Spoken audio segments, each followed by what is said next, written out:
Hey everyone, you're listening to the official podcast of 4PlayerNetwork.com. Check us out at that address for everything you need to know about our community, monthly giveaways, and nightly live streams. You can even support us on Patreon at patreon.com/4Player. And last but not least, you can catch the live recordings of these podcasts every single Thursday night on our Twitch channel. We hope to see you there. Enjoy.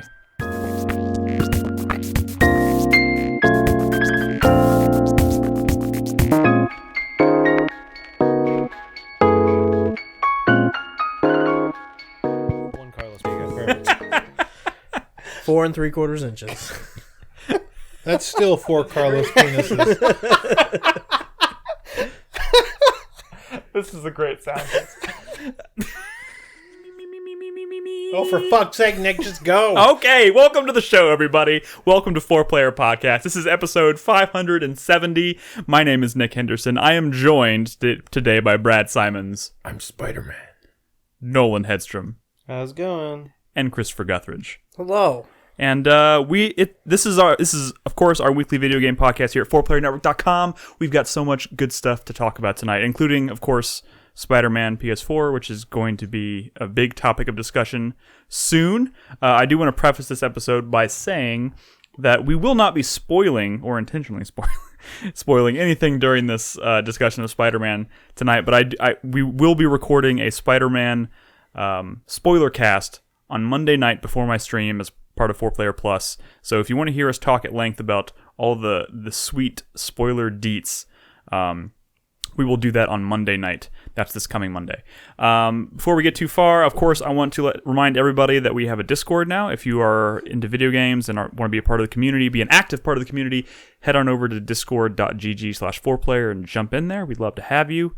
And I feel like I'm forgetting something. Oh yeah, we have a new episode of 4Player Plus that I recorded with Ed this week that's going up.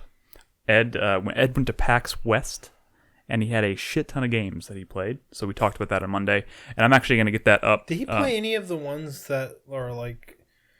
It was a lot of Did he play indie Devil May stuff. Cry? Well, Brad, you know He what? did You're not gonna play have to Devil May listen Cry. to the episode. Well, not now. You ruined it, Nick. Damn it, Ed! I didn't even realize that. I had him there, and I was like, "Why the?" I had There was I had something my else. There was opportunity. something else big too. He didn't play Resident Evil 2 either, but we've played No, Resident Evil 2. No, there was something else that was big. He played a lot of indie stuff. He played Spider-Man, but that was already out. And of course, we'll talk about that tonight. But the point is, Ed went to PAX West. Him and I talked about all the stuff that he played there, and I'm going to get that podcast up tonight, so it'll be live tomorrow morning. So by the time you're listening to this at home, it should already be out there and be able to listen to. I do want to, of course, start out the show with feedback from last week's episode. So I'm going to start with Grab a Beer. Did he play Hitman? Wait, what? Did he play Hitman? Yes, he did. He did play Hitman. I'm very excited for that. Grab a Beer says, hey, 4PP crew, started following you guys way back when I was... Oh, sorry, I totally read that all wrong. All right, just restart the show. Fuck. No, we're not doing this. Hey guys, welcome to Where was 4Player the fuck Podcast. This is episode I 570. put the wrong emphasis on the wrong... You put the emphasis on the wrong syllable. Yes, is what you were going thank you. for. I can't even say the fucking... That's all right. You know what I'm talking about. Anyways, Grab a Beer says, hey, 4PP crew, started following you guys way back when I was coming out of middle school, but just recently became a regular once again. I remember when you guys were on Justin TV, and I had nearly 50 plus tabs bookmarked of you guys playing Left 4 Dead on my old crappy Windows XP PC, as you guys were the true pioneers of video game streaming. Thank you. It's cool hearing from a bunch of dudes with genuine love for video games like I have. All of my family, friends, coworkers still view video games as a child's medium and that it cannot reach artist integrity of a movie or music album. It's hard finding people out and about with the same kind of passion for this art, which sucks, but at least the community is strong over the internet. Love the show to this day, as you guys all have interesting and differing opinions, and it overall has an amazing pace between your introductions, feedback, game reviews, and 4Player Minute. It makes my day at work as a dog groomer go by very quickly in the best of ways. He did a TLDR, and I could have just read that. He said thank you. But yeah, thank you very much for those kind words. Really appreciate it. It's awesome to know that we have a dog groomer who listens to the show. That sounds like a fun... I hope dogs listen to I know. I this. hope. Did the dogs like it? Oh my god, do you put the headphones on the dog while you're grooming them? That would be great. Out of curiosity, you didn't happen to be listening to the episode while grooming a dog in which I was watching a dog get its anal glands expressed? Ooh. Just curious. That would be... that'd be a little strange. Yeah. But anyways, thank you very much for your kind words. I will go ahead and say, since you say you apparently have trouble finding people, like-minded people who enjoy video games like you do, I would say the Discord, our community Discord, would be a great place to be. Download the app on your phone. You can jump in there. We're literally, us and hundreds of other people are talking about video games like all day. All day. It's like, do we even have jobs? I know. Or like, lives? Sometimes I write things and I wonder if people wonder, like, when is he finding time to do this? We just take and a then lot I'm of like, that shits probably tells throughout me I the should day. stop right now. We also even have a channel where they exclusively talk about dabbing and soup. Hey. We do? Yeah, I think that's it's the called- general. At the same time. Yeah, Chris How Davis else is are you really gonna popular. How Just else don't you gonna go eat in the soup? You gotta dab into it. I'm sorry, Chris Davis. Subjects just dovetail together. I'll be in the gaming channel. Anyways, Piost I says, find it so funny that like I need to go to General more often. like the dabbing is so like. I wish I was Bradabas or something. You know, you should be happy, proud. It's like endearing. I wish I had a Photoshop of me dabbing. yeah. I think that's him like subtly Brad, dropping are you hits. having- Are you having trouble? Are you having problems pronouncing dad? Dab. Dadding? Dabbing. Dabbing? Do you know how to dab? All I'm saying is, it's crazy that bothers you. Anyways, Yeah. Piost says, 'cause we talked about Guacamelee 2 last week a lot. He said, when Guacamelee 2 came out, I thought to myself, Guacamelee 1 was a good game. When I got into Guacamelee 2, I thought, holy shit, this is fantastic. I added the holy shit. Sorry. It just feels like every platforming challenge and combat encounter had so much thought put into it to either teach you the mechanics or a new ability or to test you to see if you've mastered it. On the subject of challenges, I probably had more trouble getting the key piece with all of the bombs, but that chicken temple after getting the entire key was way more frustrating. After finishing it, I felt invincible, and the game does a really good job of making you feel unstoppable once you get into the swing of things. I would absolutely agree with everyone. Don't say anything else. That's a great transition. Transition to what? Spider-Man. But you The should swing finish- of I things. have been playing some Guacamelee too. Thanks, Crispy. Shit, fuck. I didn't know it was going to end with such a great transition because I haven't. Oh, no. I wanted to also announce the winner of our giveaway for the month of Well, August. just do it really, really quickly, and then I will everyone try my best. You First just of gotta all, include as many Spider-Man puns in it as you can. The swing of things. thank you very much for your comments. If you would like to say anything or leave any comments about any of the discussions we have on tonight's episode, we would love to hear from you. Head on over to 4playernetwork.com after you listen to this episode. Drop us a comment on the post for this episode, and we'll, of course, read it at the start of next week's show. Doing so also enters you in the drawing for the monthly game giveaway, of which I'm about to announce the winner for August right now. Ooh. The winner for August, act surprised, is Moopoke. What? Oh my god. I'm completely just hearing this for the first Mapo. time. I know. It's like I totally didn't spoil it on accident before the show. Moopoke is our giveaway winner for the month of Sure it's August. not Mupoke? I have no idea. Maybe he's Moopoke is in chat right now. Maybe he can tell us how to Or pronounce Moop it. Oak? It could be any one of those things, Okay. but the point is, congratulations, Moopoke. You get to pick a game of your choosing up to a $60 value, and we're going to send you that game. He actually already got back to me today. Thank you for the very prompt reply. And the game he has chosen is actually a game he wants to get for his friends so he can play with them more. I love when someone's like, I'm like, how do you pronounce their name? Oh, you just pronounce it like this, and they just spell it out. And it's like, well, that didn't help me. How do you No, it's Moopoke. I think it's supposed to be like cowpoke. Moopoke. Yeah. I don't think it's spelled that way, though. Cowpoke is not spelled that way. Yeah, it is. It is? Poke? P-O-K-E? Are you sure? Cowpoke?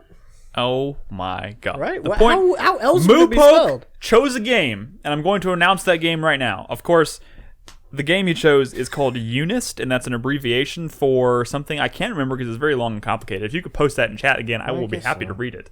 Unless somebody here happens to know what the convoluted name of that game actually is. But he's playing the game, and he basically wants to play it with a friend of his, so I'm gifting him the game so they can play together. Damn. Which is nice and touching, and that's fantastic. It's Look called at us bringing people together. Bringing people together. Under Night in Birth EXE latest? Is that really it? I don't know. With, That's with like so the brackets weird. too. Probably. Yeah. Is it Japanese? Yes. Then definitely. Anime was a mistake. All of it was a mistake. Oh, no, that's definitely a quote. Hey, it's got a from, 4.5 on Steam. What's That's his pretty face? nice. What is his name, Brad? Damn. Studio Ghibli. 9 out of 10. Oh, Miyazaki. Miyazaki. That's a famous quote from him that he actually didn't Yeah. say. Nice. Anyways, congratulations, Moopoke. Thank you very much. Again, all you have to do to enter in the drawing is get involved with the show, leave us a comment after a show, retweet the pod. You're entered if you retweet the podcast when it goes up on usually goes up on Saturdays. Or you can be entered in by sending us a box filled with spiders. Ooh. I'm sorry, what? No, I want you to keep in mind that when we do Care of eventually Nick open this new Henderson. P.O. box, I'm going to be the one checking it, and I would really not like to receive a box Fine. full of spiders. Spider eggs. Are you trying to set up a nice transition? Because I think that would be a pretty good one. Was. I'm doing my Before best. you crushed my transition like a spider. Oh, let's talk about Spider-Man. All right. Again, I want to say, not everybody on the couch has finished this game. So we're going to keep this conversation pretty focused on mechanics. Mm-hmm. And if anything comes up in relation to characters or story, it's going to be pretty basic.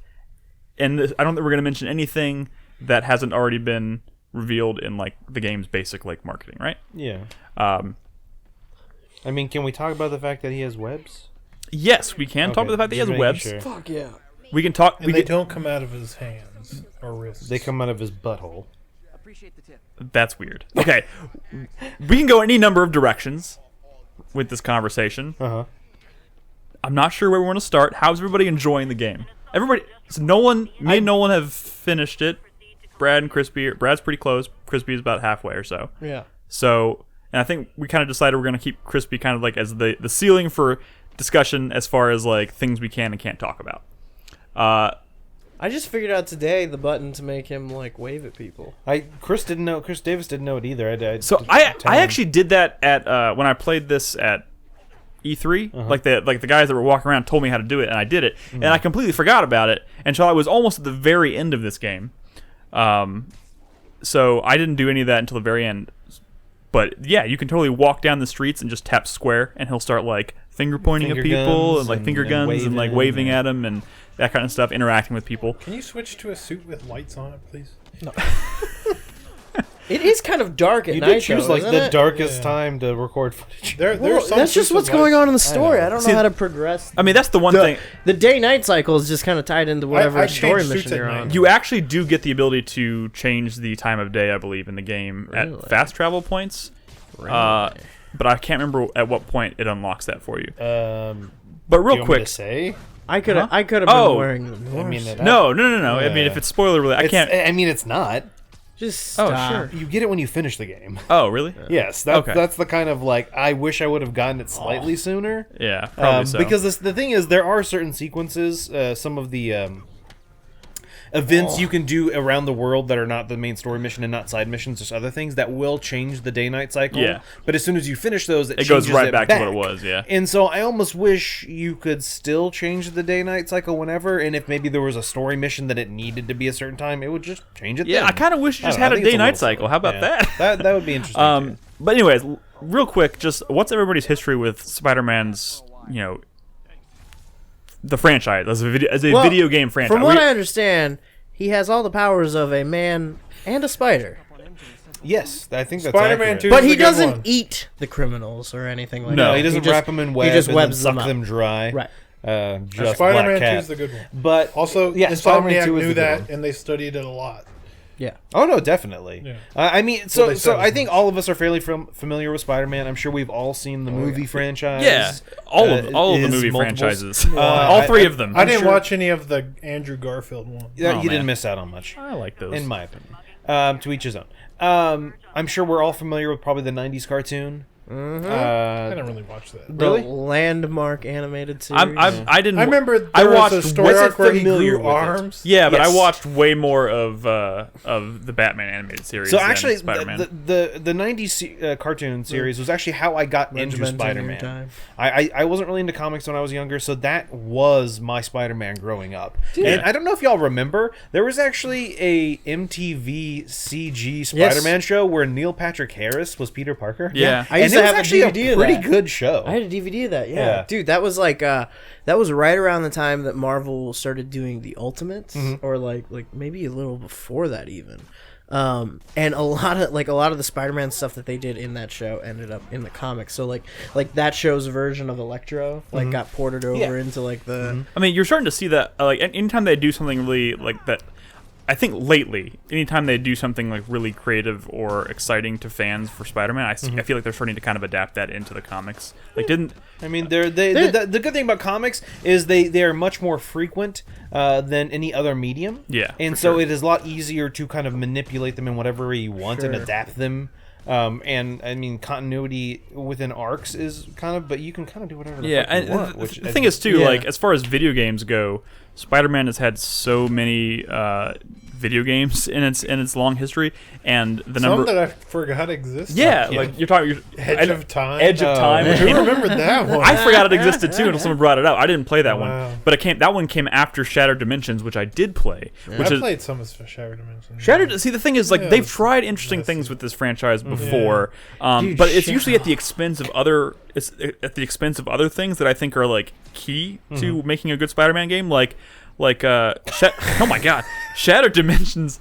Shattered Dimensions was a really cool idea because it had you splitting between four different know, we're not dimensions. talking about that. I know, but Yeah. like they took out the element that I think is super important to the series, which is the free roam like swinging mechanics. Yeah, You know, even what's though some of the best Spider-Man games are those PS1 games that didn't have open world stuff. Dude, Shattered Dimensions was the one that they designed by vote. You guys remember that? really. Oh They yeah. voted on who the villain would be. They voted on like who the crossover characters would be. Wow. They voted on a lot of like really central stuff in that game, and then built a game within like a year after that vote. That's based crazy. on all that shit. The strange thing is that it turned out kind of okay. Remember Spider-Man Friend or Foe? No. Yes. So can we talk about this Yes. Spider-Man Okay, on so the PS4? this obviously, if you're not familiar, is the new game from Insomniac, which was announced 2 years at E3 2016. Everyone thought it was going to be Sucker Punch. Yeah, literally when they announced this game, like everyone was like waiting for that Sucker Punch logo, and then boom, they hit us with Yeah, What is Insomniac. Sucker Punch working Nobody on? You know? knows Yeah. what fucking Sucker Punch is doing, but you know what? I'm glad it kind of turned out this way. Oh yeah, fucking, you're right. Ghost of Tsushima. Thank you. I completely Y'all are all forgot. stupid. Only me and Chris Davis You are smart. dummies. Can I tell you something I don't like about this game? What? Absolutely. Why? So it was actually exemplified in the footage we're watching right now earlier, where Crispy landed next to a group of villains, thugs, miscreants, Bad dudes. and there's no ability to land near them and then press a button to have Spider-Man say a little quip. Yeah. That would be fun. So Wait, it does. but he quips. Sometimes he does. quip. Sometimes he does. but there I'm- should be a dedicated. there should be joke a button. When you land next to villains before you initiate combat, you should be able to be like, "Hey, the curfew was at 10 o'clock." Something dumb like Isn't that a That's power of one of the suits? No, yeah, the comic book suit I is. understand that, but I'm saying I think that should have Those been are- a fucking what? Let's not get into God that. damn it, guys! That's why Stop I didn't. it! That's why I didn't say anything. That's why I didn't say anything. so sorry. It should be a dedicated button, as if when you're walking down the street, you can wave to people. There should be a different button that maybe doesn't do something on the regular, and when you're perched on something and you press that, you can just say a quip.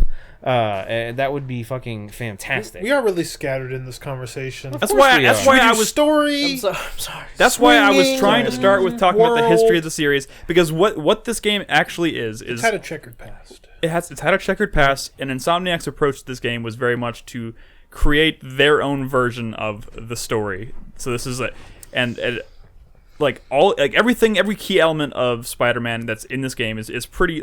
One thing I will say about this game, just as a kind of a broad generalizing statement, is that it doesn't really try to Shake things up. And I think in some cases people might take issue with that. I personally found it to be very refreshing, because it is, to me, Just because there's been so many bad ones recently. there's been so many bad ones, but at the same time, like, this game ultimately ends up, when it's all said and done, it feels like a very safe Spider-Man game, but it also feels like the Spider-Man game that We I've always wanted. Spider-Man had a mold that I think was started with those movie games, especially Spider-Man 2. Yes. Oh, yeah. And people realized, okay, these swinging mechanics are brilliant. Spider-Man is inherently a fun character to play as. Yes. So, like, that was sort of the template for a lot of the games going forward, but a lot of those games are bad. Like, there was 2 amazing Spider-Man games that were rancid, right? Yeah. I think they just wanted to go back to what they knew worked, Yes. which was Spider-Man 2, and to refine, to polish, to throw a bunch of money at it.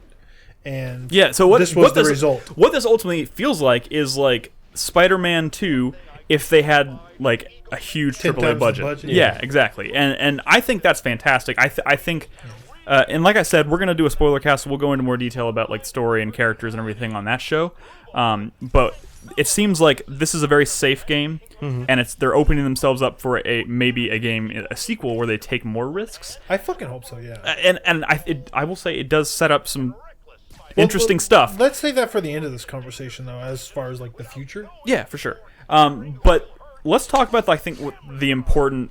Because I have thoughts. Stop Okay. it, Crispy. Do you want to talk Stop about it. the swinging? Let's talk about everything. Yeah, Well, sure. I mean, that's the star of any Spider-Man game, and it's Any really good good here. Spider-Man Yeah. game, Yeah. the stars are swinging. And Yeah. yes, this game very much captures the... Crispy, you're ruining the thing I wanted to talk about later. What? Nothing. I didn't do anything. Nothing. The swinging is fucking great. It's delightful. It feels natural. Yes. I think it's one of those things where the physics at the very top of it, it doesn't necessarily make sense sometimes what Spider-Man's attaching his webs to, whatever, but it doesn't have That sounds to. pretty good, actually. I know. To an extent it is. But it just feels great to just be able to press a button and my web goes out and I'm able to swing, or to do, I don't remember the term, the zip. And everything. It just feels so fucking good when I'm doing it. Even the fucking quick stop it feels so natural when he fucking shoots both like webs behind him to pull himself back to stop his momentum. I think How do you stop? you press back from whatever direction you're going and circle. Yeah. And he'll shoot two okay, webs yeah. behind him and like kind of Why do use circle? Yeah. Well, you circle lets you like do a dodge or whatever, but if you're swinging and you do immediately stop, you press back and circle, and he'll do like I said, he'll shoot two webs behind him and kind of pull back. And to kind of build on what you're saying, I think what is so. We were having a conversation in our Spider-Man Discord chat earlier, and one thing Brad had mentioned was that because Insomniac is known for, among other things, doing the Resistance series, and in that game they had how would you describe it? Like weapons that would kind of evolve as you use them. Just you don't actually Ratchet. Yeah, they didn't. Ratchet is kind of I guess where they I played Resistance before I played Ratchet. That's what. Yeah, and yeah. Resistance did the same. The reason thing. Resistance 3 was good is because they said, you know what, fuck it, let's just throw the Ratchet evolving weapons into here. And they don't necessarily have that in this game. But what they did do is that as you level up, it'll say like plus 10 swinging speed, right? Sure. And like by the end of this game, like you go so fast, and everything is so fluid, and everything feels so perfect, and like. I didn't even I thought kind of at the beginning of the game I was like, oh, like this feels nice, but it feels kind of familiar. But the momentum and the speed that you build up by the end of this game is like fantastic. It's yeah, that so passes good. on level up thing. Is I also a do Ratchet wish thing. it was more of a natural feeling thing where it just kind of like I wish there were skills. I feel like the skill tree, you fill it up really quick, pretty quick. This is one of those games where it gives you skill trees, but it's weird because ultimately you're going to unlock You're everything. gonna get all that. Like it's kind of like it's one of those few games where like why do you even include a skill tree if you're not going to be You gotta branching get if you're not everything. branching Sure. out and making hard decisions. this which is more about when are you gonna get the ability, not if. I think one of the reasons that the swinging is so good in this game is because of the animations and the camera. Oh yes, yeah. the camera's great. Which is what makes it so like I don't know, kinetic or whatever. My favorite like kinetic like feeling move in this game when you're swinging is to do the when you're like approach something, you see the little circle appear on like Yeah. an edge Like the something, perch or and whatever. the the perch, point- and the you zip to it, and if you tap X right when you hit it, Launch? he Point launch. point launch. Yeah. The point launch where he catapults It himself. feels so Yeah. good. It feels amazing, and you can literally just like go from rooftop to rooftop to rooftop with sometimes without even like swinging. Like you just fucking jump and you from use roof to roof, which the is so zip cool. in between to get to him. And so I kind of wanted to talk about that, is because I thought that early on, I thought that was faster than swinging, but it's not. And it's one of those situations where I think at one point in this game, I don't remember what it is, you unlock challenges. Yeah. And it's like the challenges come in fairly far into the game. It's not like the first like half. It's like almost like the second half of the game before you unlock them. And like Brad was saying, there's bomb challenges, which essentially you have to get from point A to B to C to D in an X amount of time. Yeah. And I was I had a noticing hard time with those. Yeah, so at first I was having a really difficult time, but it's because I realized, I am not being very efficient in my swinging. Like I didn't realize that I was doing it wrong, and that's because I never had anything that was kind of timing me before. There's several different ways to swing. Believe Yes, it or not. there's extremely different. Yeah, the way you interact with the world when you're swinging, and how if you're coming around a corner, you can do different moves and all this stuff. And because I didn't know those early on, I feel like I could have been much more efficient if those challenges would have been unlocked a lot earlier.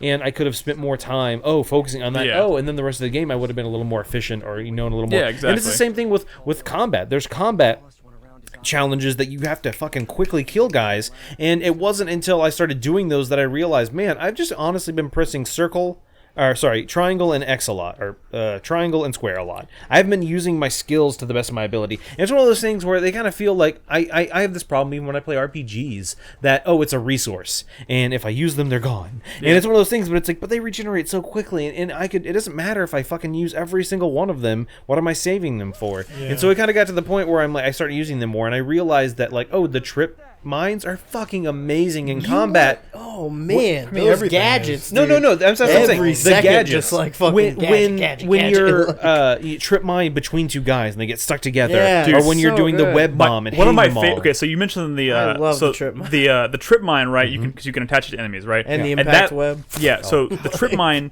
will literally you'll see the beam of light, right? And if that beam of light touches another enemy or a wall, they pull together, right?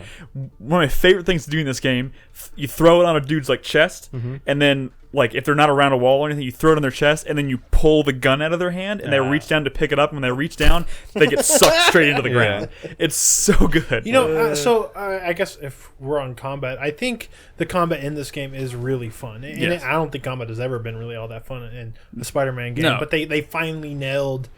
They finally played enough Arkham, I guess, to make it fun. But it's I think one of the coolest, maybe the most underrated aspects of what makes combat so fun is the way enemies stick to the environment, which is something that I guess I've never really seen before, at least not in this way, right? Oh, like there's so many different ways. There's 100 that the different enemies ways. can get stuck to the environment. They just stay there, and it's such a cool effect. And it's always trying to herd them closer to a big box or a wall. Or it's cool. And it's not just a specific gadget that does it. It's any of your web gadgets that web people up. Yeah. You can use them to stick them if you get them. If you web them up and they're struggling to get out of it, and then you hit them into a wall. So the cool thing is, even if you just web them up while they're standing next to a wall, if you keep hitting them, it'll eventually just stick them to it. But which is there fantastic. was I said, there was other abilities. It took me maybe fucking 10 hours before I realized, if I web someone up and I'm close enough to them and I do a triangle attack, he'll fall on his back and kick them forward. Yeah. And so you can kick them into a wall and they'll get stuck to it, or a fucking car and stick them to a car, or a fucking mailbox. So and what are y'all kind of favor in combat?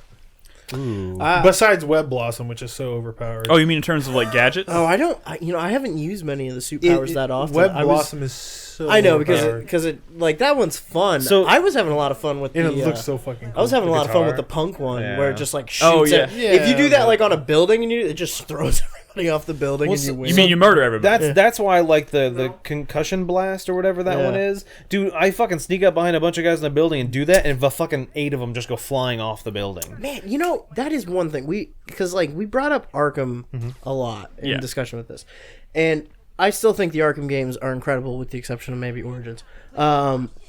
But one thing that this game does way better, and it's not even necessarily a mechanical thing, but one thing it does way better than those Batman games ever did, is it makes you feel like a superhero in the sense that you're protecting a city. Yeah, You know, yeah. like the idea that like you can end combat sometimes even quicker just by like webbing a dude up. You know, just like restraining a guy rather Yeah. than like beating him until he's unconscious Yeah. is really cool. The fact that you're like doing all these different missions to save people, that there's just like civilians out walking around everywhere. Like, I fucking love like one of the things that always comes up when we're talking about any Arkham game, like all four of them had this exact same problem. I can't Yeah. believe they never did it. Is the fact that like they always came up with that excuse for why the city is bare. Sure, why people there's are no gone. one there. And I feel like Right. this game is a perfect example of like why that didn't have to be the case. Like, can you imagine what the Arkham games could have been had they had like civilians walking But around the streets? I gotta like, say, like, it is a little ridiculous here.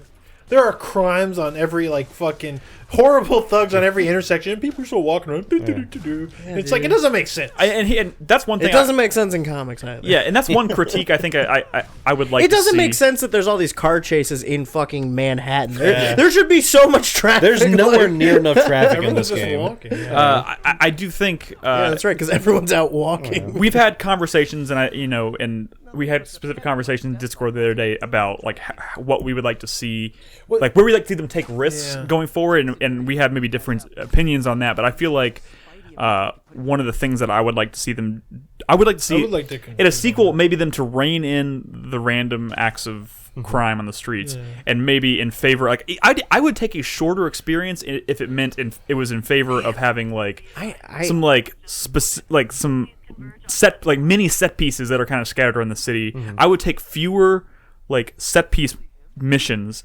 over a shit ton of just like drop down and fight a bunch of dudes Random and leave. encounters. Yeah. But back to combat real quick. Sure. I disagree with that. I think his jump sucks. That's like the one thing that doesn't feel good in this game. He doesn't jump very high. He doesn't jump very high. So you do have the ability to jump high, and even but then he that's not jumps very good. too high. Yeah. Well, It's one of those things And where it it's- takes too long to charge up. You got to be perfectly still, or you got to be running straight. It just doesn't. I feel often right. will end up.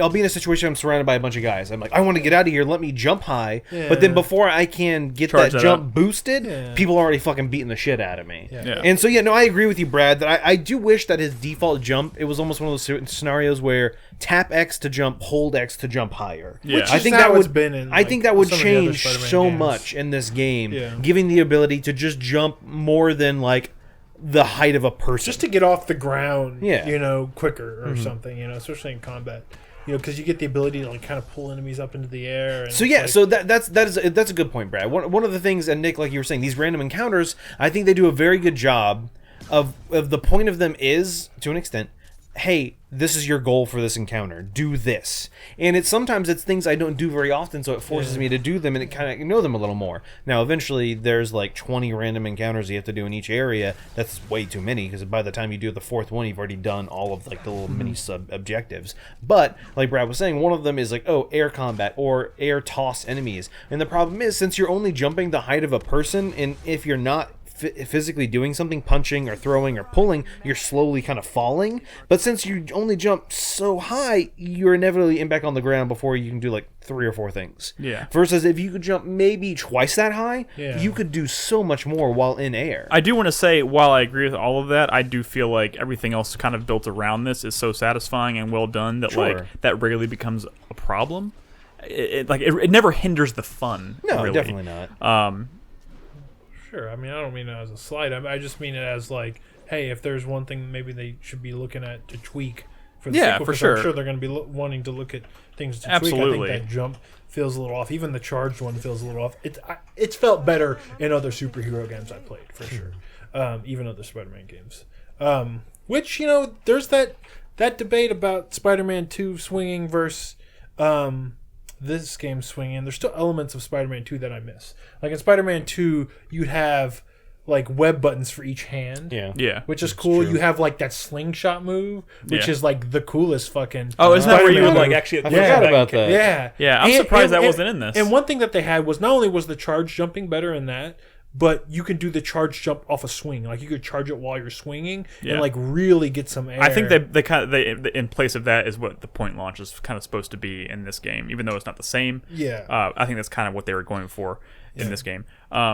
And it just felt a little more physicsy than this Yeah, one. But this one looks so beautiful and it's so smooth. That's true. That and I think it's all. I almost feel like though the skill ceiling for this one is lower. sure. Like I feel like I mastered this like almost instantly. I do feel like everything this game was really designed with fun kind of being the most important factor. Sure. I don't necessarily think they really. I will be honest. There's been a few times where I've died. It's mostly just because I was careless and I wasn't paying enough attention. combat. Dude, When you're combat doing later on can get a little one of the 6 tedious. types of wave-based combat missions. The base mission. But I will say this: if you save some of that stuff or most of it for post game stuff, that's typically when the point you'd have everything in the skill tree and you'd be leveled up. I was definitely dying a lot early on. There's literally at this point where because right now I've decided I'm going to go for the platinum and I'm getting pretty close. And I'm jumping. Games, you cray. I'm jumping around doing all these challenges, right? And there are scenarios where I would normally feel like I was overwhelmed earlier in the game. Sure. But like I'm getting through them like this because there's certain abilities that I don't want to spoil here that like make it like, in my opinion, way easier. Yeah. And way faster. But no, I know what you're saying, Nick, and I will say that towards the end of the game, I did get a little bit better at some of that. But I agree, Brad. I have died even when I was playing before the show. Chris Davis was here with me and I was playing. I died a couple times just because sometimes you can get overwhelmed. Early on, especially. And there was a scenario where one of those bases, the mission objective for it, was like a 65 hit combo, and I was like, damn, that's tough, especially with the certain enemy type that you were fighting. They're very prone to kind of standing far away and shooting, and when there's like 4 different guys shooting at once, it's hard to dodge them all. What's up?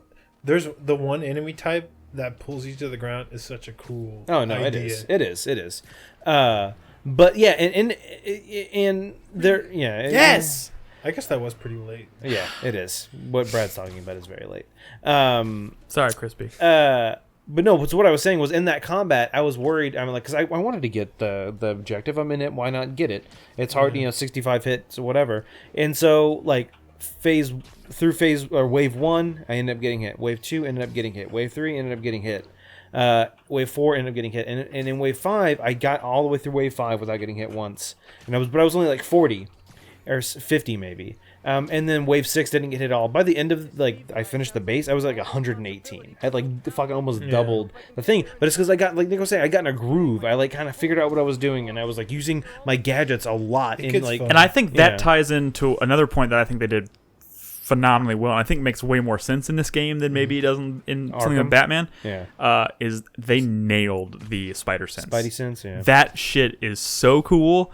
And like how like times like they, I don't know what's safe here. I mean, they kind of improved the way spider sense works gradually over the course of the game. And like they do smart things like, if you're about to take, if someone's about to like shoot something at you and it would be a fatal blow, like it slows down time and stuff right there, and it's just like, and then you do these like really slick. I think that might be an unlock. Is it an ability? It's a suit mod. or something like that. Yeah. That shit works so well, and like just sliding, like flipping around the battlefield and like dodging bullets and sliding under people's legs and stuff. Like all of the stuff feels so cool. It looks good too. It looks great. Oh yeah, and it's fun. I gotta say, we need to talk about story and stuff, but before we do, can we talk about the world? So yeah, that's one of the things I wanted to talk about. The missions. So let's focus on the world first. Holy fuck, dude! So first of all, one thing about the world makes me mad is at the very beginning of the game, the entire thing is open, which means there's a fucking has to install the entire game before it will let you play. Oh, yeah. So there's a 40-minute install time. I was so mad. Last week after the podcast, we were talking about getting it at Redbox. Yeah. I got back to my house and then found one at Redbox. It was in Round Rock. Wow. I was like, I don't know. I took tomorrow off. Yeah. Fuck it. And I got back in the car and I drove to Round Rock and I got the game, came back, put it in my system, and it was like 45-minute install. And I was like, so fuck mad. this. I'm going to bed. But no, but that leads into a great thing about this game is, first of all, the entire world is open when you start, and the entire world looks beautiful. It looks beautiful, but it's actually one of my complaints with this game. Is that it looks good? No, it's New York City. The world is okay. New York City. It's kind of boring. It's that this feels like a GTA style world, like maybe shortly after, like in the PS2 era, where, well, I guess every Spider-Man game has this problem. When you have New York City, it's just like a jungle gym for him, basically, right? It's some for him to swing around as he goes from like missions, but it's also that are like intrinsically tied icons. But it's also intrinsically tied to the character and his story and what drives him. Sure. I know, but before we get into that, all I want to say is yes, it's New York. It has to be New York. But I'm saying there's the limitation of that is it feels like a bunch of icons on a map and, a lot of stuff for you to swing off kind of in between. And I know there's like thugs and there's like these like crimes to solve in between, but there's something like inherently less exciting about a real world city, I guess. And the fact that you're not really, all the missions feel like almost disconnected from the world because you're not really like walking into buildings. You're kind of loading into warehouses to fight bases, or you're loading into those few areas that it's that lack of seamlessness. It feels like a flat world with a bunch of buildings that you're just swinging off of. And I feel like, as opposed to Arkham, or even like a lot of good open worlds, like, recently we played like Breath of the Wild, I've been playing Subnautica. Those are really great worlds because you're like, oh, I'm just going to go in that direction, and what am I even going to find? Like, everything you find in this game is an icon. You're not going to walk in a direction and find something exciting. There's no exploring in this game, really, you know what I mean? And you mentioned this earlier, I think, on Twitter or something, in terms of about Assassin's Creed Odyssey, where they announced this exploration mode, right? Where they're not... We'll talk about that later, but I think that's I know, brilliant. But like, it kind of makes me wonder, like, how much cooler could a Spider-Man game be if villains were just kind of like in the streets, right? And like you were just happening upon them, right? Instead of like going to an icon, letting it load into a scene. Like, it doesn't feel dynamic. It feels old school in its open world design. Well, they are. Well, I mean, I think we're talking about like supervillain, there are side missions where you do. If they were just like spider villains like out there. Well, like if you just like doing stuff like Arkham like Knight, you're just where like you're flying around, all of a sudden around. Man-Bat just grabs you out of the air and you're like, what the fuck is going on? That would be cool. And the coolest thing is like there's like one character villain in this game that's tied to a certain side mission type that has that very Arkham style, just surprises you. Sure. And it happens a couple of times. You've gotten to him, right?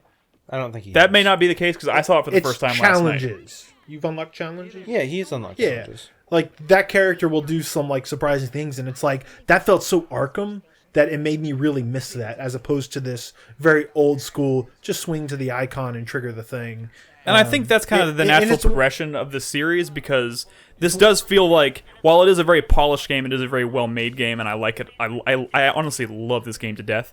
I do feel like this is also the first entry. I don't want to call it a new IP, but it is kind of a new IP in terms of, like, it's Insomniac's first Spider-Man game, and it's a completely original story. Like, this is very much like the first attempt at it. And, it's kind of like Assassin's Creed was Assassin's Creed 2. Like, even like the jump between those two games, which was a fairly short amount of development time, the jump in execution of the concept of the idea was pretty dramatic. Yeah, but I'm saying inherent to Spider-Man, I feel like the world is always kind of holding it back a little bit, and I think we let that slide because it's just such a fucking joy to be in control Spider-Man around anything. Yeah. You know what I mean? Absolutely. But if they do another one of these games, like, they really need to get creative, especially if they're going to keep it in New York City, to make it feel distinct, different, unique, or whatever. Like Jaeger threw out this idea, like, have Mysterio take over the whole fucking city and it be like a weird fun house or something. Yeah. Something to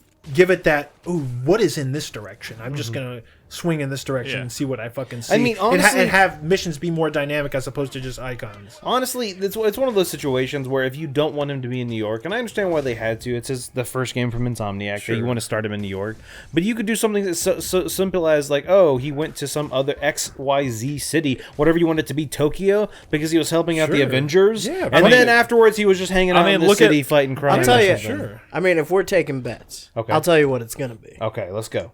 Spider-Verse. You're going to alternate reality versions of New York City. That would be cool. That's cool. No, that would be cool. Be surprised. They do.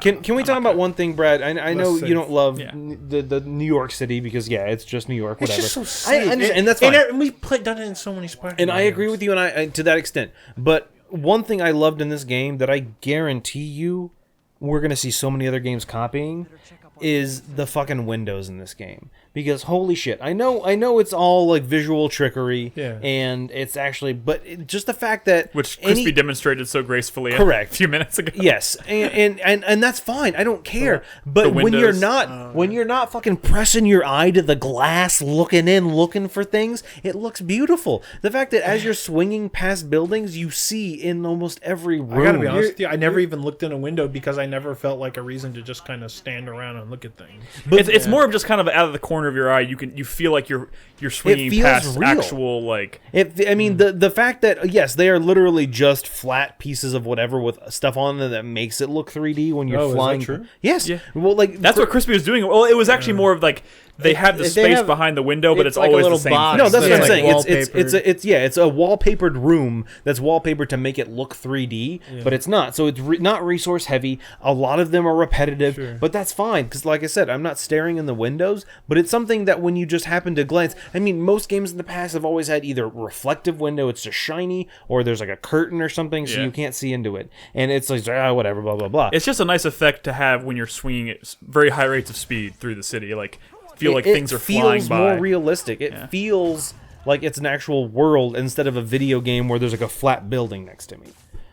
All right. I think it was it's something very subtle, but I think it really adds to the world and the environment that we're in. Sure. I think this is, like, kind of mechanically speaking, obviously the most fun and best Spider-Man game there's been. But I think the real reason that this game is sort of even rising above that is because I think the story and the writing and the characters are like way better than anybody expected. Yeah. Because we saw a lot of this game, played, and we've seen y'all even did some of the open world swinging around the city and stuff. Yeah. But I don't think anybody really expected us to care about like the story, and that stuff's done really well. The characters and the interpretation of these characters. expected to care. No, Well, I expected to but care, did you but like expect it to be good? I didn't expect. I just want to say, like, I mean, I wasn't expecting it to not be. no. Here's the thing. I was expecting it to be good. I wasn't expecting it to. When I Right. finished this game, I had like chills. I get what I you're was saying. Like, It's a little transcendent above what you would anyone would have a right to expect. Sure. I mean, like I had moments of chills when I was playing most of the Arkham games too, but like I feel like that was also a pretty rare. Like obviously we talked about how this game kind of compares to Arkham, and obviously I think this game draws a lot of inspiration from that series. And Oh, like definitely. when this game was first announced, people were like, "God, I hope it's the fucking Arkham of Spider-Man games," could it and it not? totally is. But like their interpretation of Peter, their choice to start the game out 8 years after he's Spider-Man, so that he's already experienced the whole thing with Ben Parker has already happened. Which is Please, smart. He no already has- origin stories. Fuck off. He already Everyone has. knows. He already The has. Mary Jane stuff is not annoying because And his relationship with Mary Jane is entertaining and like it's interesting. It's complicated in all the ways you would expect. Following, at the point in the relationship where they are, like it's just aspects of the universe that we don't really get to see very much of in movies or That's because video games movies at and all. video games and whatever love to fucking let's do the origin story now. I mean, no one knows who Spider-Man is. I know, and it's a really fresh approach, and like they mix some things up in terms of the villains. Like the fact that you go into this and you really have no idea. You just know he's been Spider-Man for 8 years. Mm-hmm. You don't know where he stands with Mary Jane. You don't know what villains he's met before, who he's taken down. You don't know how the city feels about him. The fact that they introduced J. Jonah Jameson in this game as a fucking podcaster or like As Alex Jones. as like an Alex Jones thing is fucking amazing. Like that's brilliant. It's smart. I am like 25, almost 30 hours in this game. I've finished it, and I am still hearing new J. Jonah Jameson shit. dude, I love. Have you ever heard the ones like he'll do one about like whatever suit you've been wearing? Yeah, dude. Like- the first time I put on the punk rock suit, Yeah. and he starts And he talking. starts doing one about like, now I was around when punk rock was invented and didn't care for it. that shit is so cool. Like, so funny. and they went above and beyond with that stuff. Yeah. Dude, I think there's a lot of this game they went above and beyond. Yeah, They- and- like I said, it's all these little touches that are scattered throughout the game that just make the game feel whole. And it's just like little things here and there that on their own, whatever. But it's just so much of it adds up that it's really. I like what they did with kind of what they did to kind.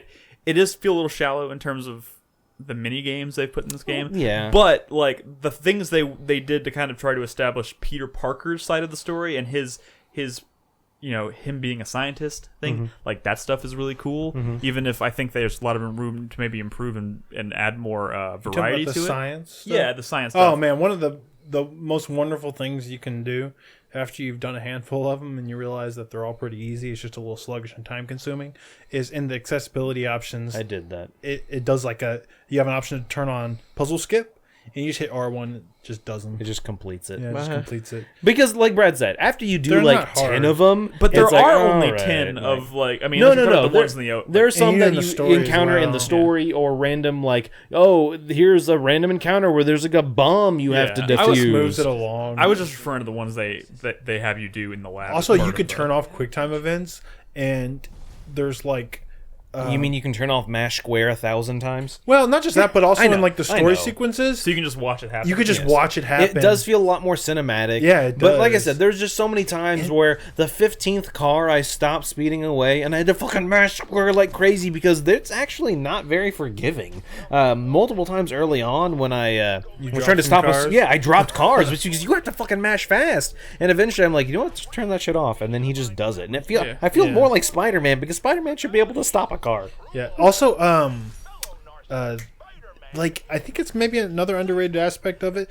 I feel like the action in the cutscenes is like really well shot. Oh, yeah. Like that stuff looks really fucking good. This like is what we were talking production. about, Brad. Oh yeah, see that. Oh yeah, The no, I was fucking- watching them earlier. Okay. Dude, yeah, like I did the E3 demo Yeah. the other night, and just that fucking cutscene of him running up the crane, Yeah. like webbing it to the Oh, building God, yeah. and everything. Dude, even Like, though I knew it was oh, happening, so I good. still felt like chill. I was like, It's go, so go, go, good. go. Like I was like, go, go, go, They go. they like, talking use to myself they as they it know how to happened. use the camera to like give that driving sense of action. You just feel like the pit of your stomach like drop yeah. out. Like And like oh, some of it's the so action good. scenes in this game are like better than most of the action set pieces in the actual movies. Oh Like, no, the choreography and stuff. Yeah, this game does a very good job. It's in some side stories, but mainly in like the main story events. But yes, it does feel very Cinematic.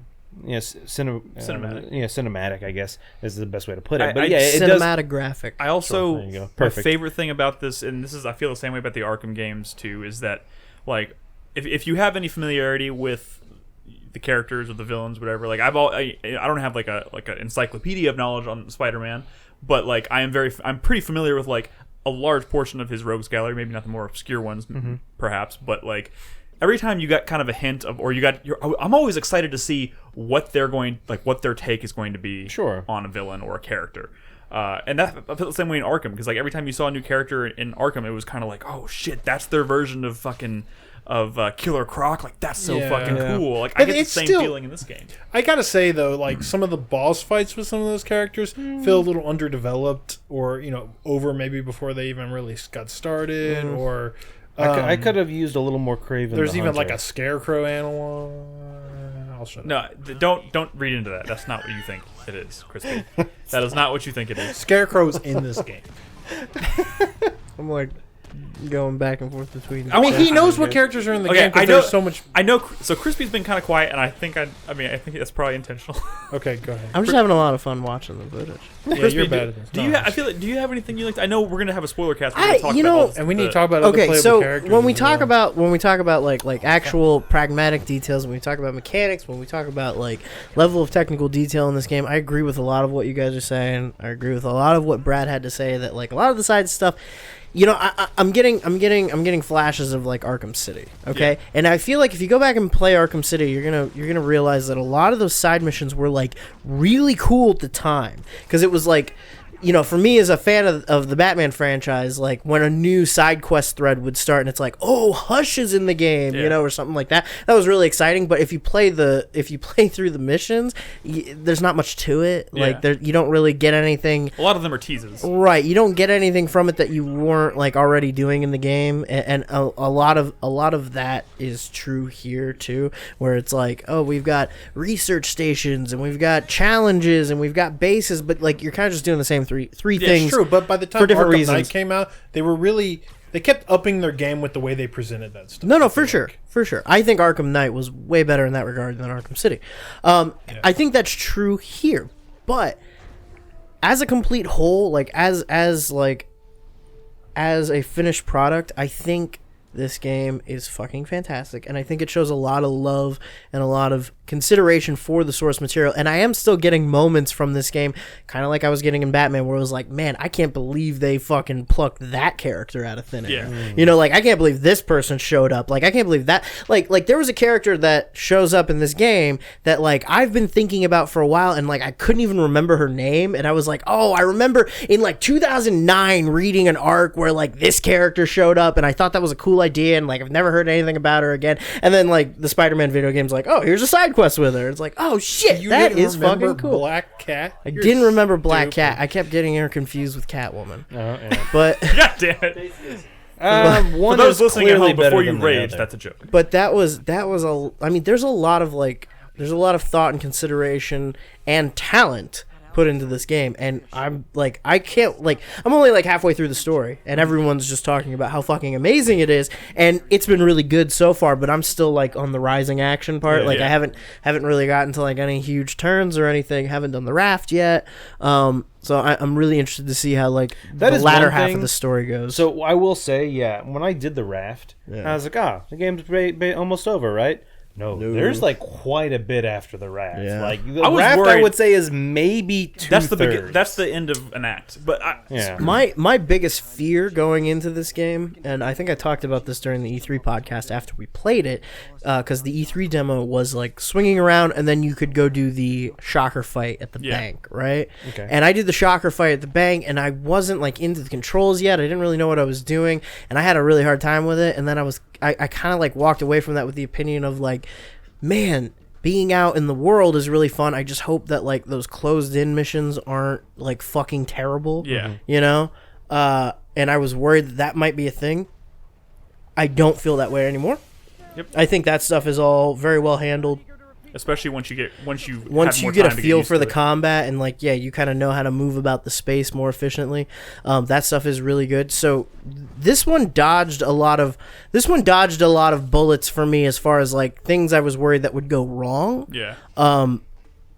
I do agree with Brad in that like it's okay to always be like wanting them to push and transcend and do more and get like crazy with it. And it's like I kind of understand where you're coming from, where you're trying to establish this new franchise, so you're playing it safe. You're doing like a back to basics like Spider-Man in New York fighting supervillains. It's like they did kind an of origin thing. story without doing an origin story because they know Sure. they had to stick to the basics. Sure. Yeah. It's not an origin story, but like it follows the beats of like mold. of like a standard platonic ideal of Spider-Man. Yeah. And I really hope that they like I hope they look at the success of this game and they decide, okay, now it's time to just like go fucking balls out. And not, okay, that's what made us a bunch of money, let's stick to that. Yeah, you know? I agree. Because we talked about like the probability of a sequel, and like Nick, I know you love this game, and I know you're really excited about the idea of a sequel. It's more of just And- like as soon as I finish this game, I was like, I have to know what I have Exactly. to see what happens. I next. get that. And you were saying something about like, man, I think they could get one out as soon as like next holidays. It's more of just no. Here's the thing. It's more of just the fact that like one, I am of know. the opinion I don't want them to go outside of New York. I want them to do something crazy with New York. But like they have the city built. I think it's okay. Like I think the Arkham series is also like a very compelling argument for why change is good and why like sticking with something you already have is not good, because the one time that they didn't like completely overhaul and go balls out on the design was when they did Origins, and that is like the weakest by far. And that just- wasn't they anyways. That wasn't they anyways, right? That was WB Montreal or Yeah. whatever. But I think like that. I mean, there's something we want this series to keep going, but there's something about like the farther you go in a franchise, you have to recapture that magic of like, oh my god, this is a whole new game, this is a whole new like playing field, and it's really difficult to do that if you're just using the same map over and over again and just like changing the dressing on it. I think like that, like I want to when the next Spider-Man Insomniac game comes out, I want to feel that feeling that I felt going from Arkham City to Arkham Knight, you know, but Yeah. or even Asylum to City. Like the Asylum itself was such an ambitious it was amazing. design. Like, Yes, it's it was amazing. crazy some of the things they were doing that they thought there was no Batman template. But they were still doing things that you've never seen a Batman game, you've never seen a game do.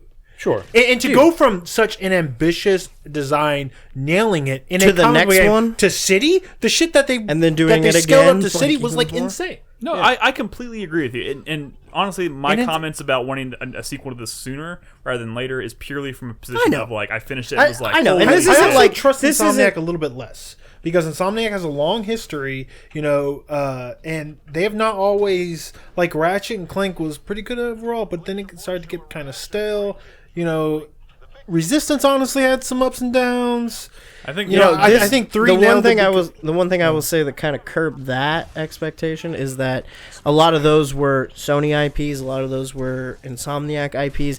This is Marvel, They which have means it's Disney, which means I bet they've got like a whole fucking army of producers from Disney and from Marvel who are like There was an like- IGN podcast that Ted Price went on and was talking about the development of this game, and he was talking specifically about the relationship with Marvel and Disney and how they worked together and Yeah. how the collaborative process works, and it was Yeah. actually a really interesting listen. So Let's talk about other playable characters because we haven't mentioned that. yeah, We can quickly talk about them now. yeah. So there are several other playable characters. Obviously the one that several.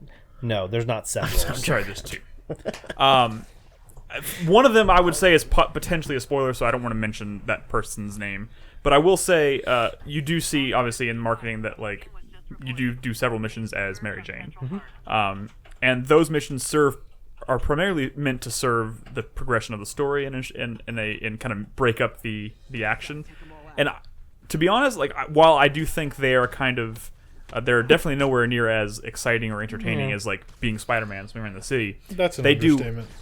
I mean, like, but you act There's like one or two It's that still are, an understatement. there's though. one or two that are kind of interesting. the actual act of playing Interesting, as the character is not sure. as fun. But like, Yeah, I was that's what I mean. constantly like impressed by like the implications they had with the story and the way she was interacting with Spider-Man. But it's not like, oh well, it went from like playing as Spider-Man to like playing as a less interesting action character. No, No. it went from Spider-Man to like Life is Strange. Yeah, no, that's true, and that is honestly, I think is most importantly, I think it's been to break up the pacing so you don't get kind of burnt out on playing a Spider-Man super quick. Like the fact that you play these fairly short missions as Mary Jane and other characters, when you get back to playing a Spider-Man, you're like, oh, this is so great. I missed this, even if it's only been like 30, 45 minutes since I played as this character, whatever. There were Like, multiple it breaks times up when I the was pacing. Mary Jane and there was an enemy and I almost went up and tried to punch them.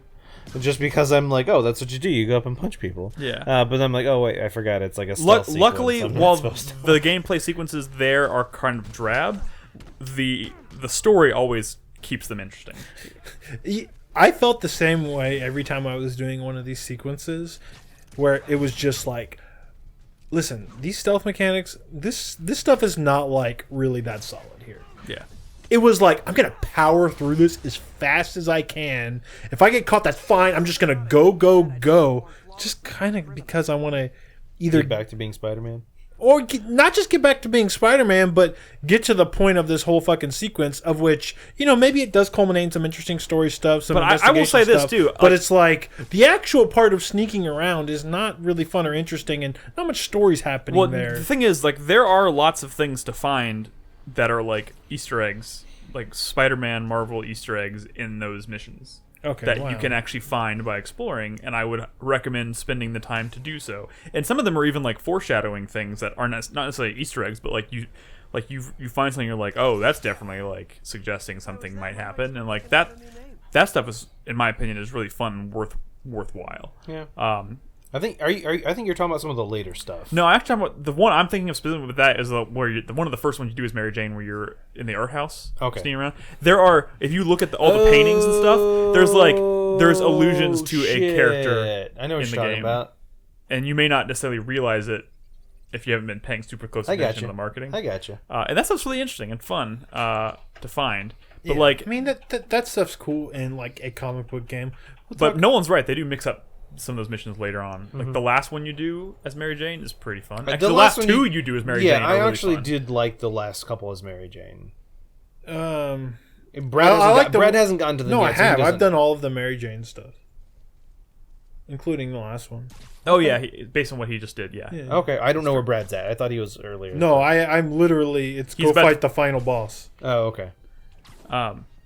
Anyways, is there anything else we want to say about Spider-Man? Like I said, we're gonna do a spoiler cast on Monday. And we'll go into great detail about all these characters and things we're kind of trying to avoid talking about during this discussion. But I think we got through, mechanically speaking, how we feel about the game and stuff. Is there anything we want to say right now about like how we? I will say in this day and age, I like that this is a game that I paid $60 for. And there's like 30 different outfits I get, and I don't have to fucking pay a dime for it. I forgot to mention my favorite part about this game. That is like the coolest part about this game. Right? Is the outfits. The outfits are great, but there's you a know little what bit the lack of balance. The there. fucking best part about the outfits, though, is that they are present no matter what you do. If in a cutscenes, like cutscenes, they're look always totally there. different Yeah. with your, and they look Sure. fucking amazing. Dude, They're so good. good. I Brad, the entire will- second half of the game as a completely different I Spider-Man. will Like, which agree is great. that there are 30 outfits. I only really enjoyed maybe 4 or 5 of Yeah. them. Not just that, but the powers. A lot of them are like kind of pointless or nowhere near as good as some of them. I mean, Sure, yes, sure. I agree, and I will say that Battle Focus is the first ability you get, and I used it the best. 90% of the game. Yeah, it's like I was at the Web Blossom. If I'm out in the world, if I'm in a boss fight, I just pop on the Battle Focus. And I like Spider Bro. That one's pretty cool. Yeah, the Spider robot Bro. that you I summon. mean, I'm not saying some That of them one's aren't fun. cool, Dude, the first time I But did I'm that, and the talking about fucking balance. like the guitar riff. I'm just talking about balance. That one's fun. I do think it's also really awesome that they let you mix and match the powers. Yeah, of the no, suits. that is good. That's I so fucking I like cool. that you don't have to be in a suit to use its power. As Right. soon as you unlock that suit, you can add that suit's Which power to again, I anything. think ties back to like everything is kind of designed around the idea of having fun.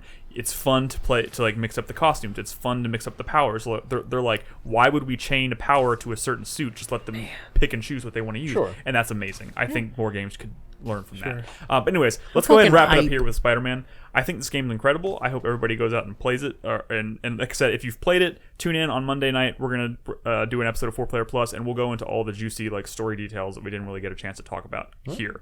And for now, I think we actually need to take a break. When we come back, we have a few other quick games to talk about. We'll talk about some news, and we'll answer some questions from our supporters on Patreon. So if you're watching us live, don't go anywhere. We'll be right back.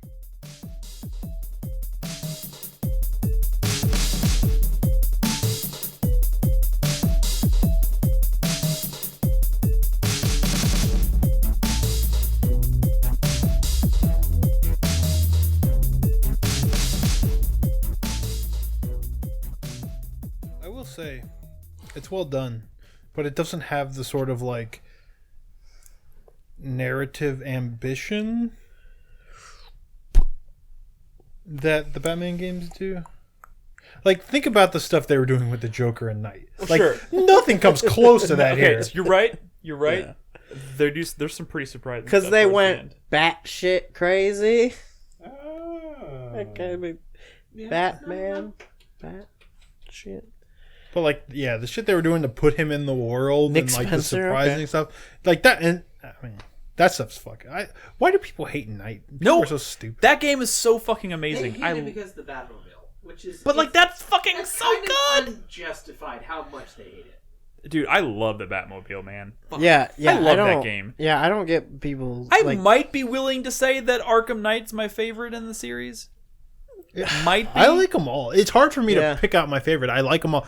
Granted, I've never played Origins. I mean, there's things about Well, you're not. Well, you're there's not gonna things pick about- Origins one way or the other, but I know. there's things about Asylum that I love more than the other games. Yeah. Yeah, like There's that. Like things about so like one of the best parts Wait. about Batman is, you know, you have all these gadgets and there's like puzzles and secrets. It's like a Metroid game. You're not. dude. I know. There's not solving puzzles and like finding secrets in Spider-Man. No. Like that the world is like handcrafted. And even as it gets big, there is still loaded with, I think bloat is the reason that Knight got a lot of backlash, you know, and the Batmobile became a part of that because it was so integrated into so many things, but because it was so bloated, you know, it's like, there's like so many Riddler trophies, you gotta get them all, you get the secret ending. Yeah, but they're all like handmade puzzles, and that's crazy. Puzzles were very good. Yeah. Just so you know, that was really good fodder for the podcast. I'm just gonna keep it in. We're just gonna roll Okay, welcome back. because we're recording. Well, it's Batman. That's not on topic. I but- know, but I don't know. Video games are always on topic, Brad. Fucking yeah! If we're talking about video games, we are on point. Cool. Right? Yeah. Anyways, welcome back to the show. We're not going to talk about Spider-Man anymore tonight. We've got a couple more games to talk about. Brad, would you like to talk about... Yeah, sure. One of the exciting announcements from the Sony press conference for TGS, which was like 2 weeks before TGS. I don't quite understand it. Yeah. We're still waiting for TGS to happen, I believe. Okay, I was very confused for a moment. Yeah, but Sony did their press conference like a couple weeks early. One of the games announced was Judge Eyes or Project Judge. Judge Eyes is, I don't think, what's going to be called in the West. In the West, they're just calling it Project Judge, working title. But this is a new game from the creators of Yakuza. And unlike Binary Domain, they're calling it a new IP, but it is sort of a spin-off of Yakuza. I mean, you're in Kamurocho. Sure. You're in Kamurocho, but it's not so much because they want it to be a Yakuza game, but it's because I guess they spent so much time creating that city. Really getting their mileage out of it. In Yakuza 6, which is just a real district in Japan. It's just Kabukicho. Last week, we literally talked about how, God, we've played 4 Yakuza games in like 2 years. But the reason that this is exciting, even if you're a little burnt out on Yakuza, is it's not a Yakuza game. Like, you're not dealing with all these different fucking clashing families and stuff. You play... Is he a detective? Listen! I'm going to explain it because it sounds crazy. You have to judge people by their eyes. It sounds crazy.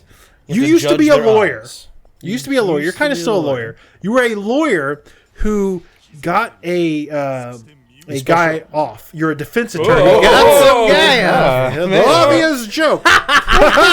You stroked his dick until he came. Brad, that's obscene. That's the 100th masturbation joke of the month. Like, there's this super dramatic scene, and I had it translated to me by one person. What's his face from Kotaku? Tim Rogers. He explained what's happening in the story. So you play a former lawyer who was disgraced because apparently in Japan, defense attorneys actually finding criminals, getting off a criminal is like super rare.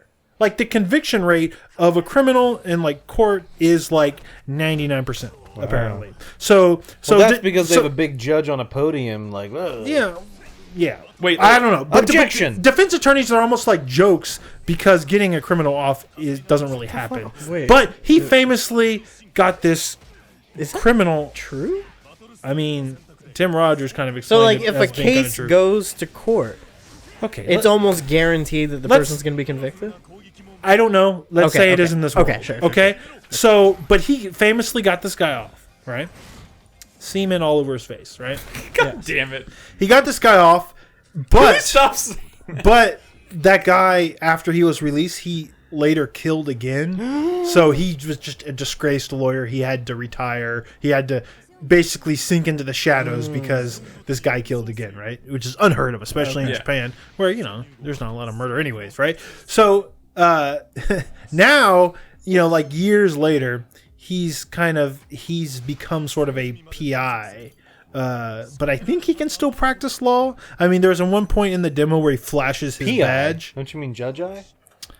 God damn it, Nolan. He has private investigator, lawyer, and judge and executioner. I don't fucking know. But the point is, you weren't just getting the guy a lawyer. Before you became a lawyer, I have a pack of tissues with that sign on. hang on. Before you became a lawyer, you were like a street punk who eventually went straight. Sure. So now that you're like you still got all the skills. Yes. Now that you're a disgraced lawyer, being kind of a ruthless PI, and you still have your street fighting abilities. Yes, there's combat in this game like a Yakuza game, which you're about to see. But the combat is not the focus. What's actually the focus is, you are really fucking excited.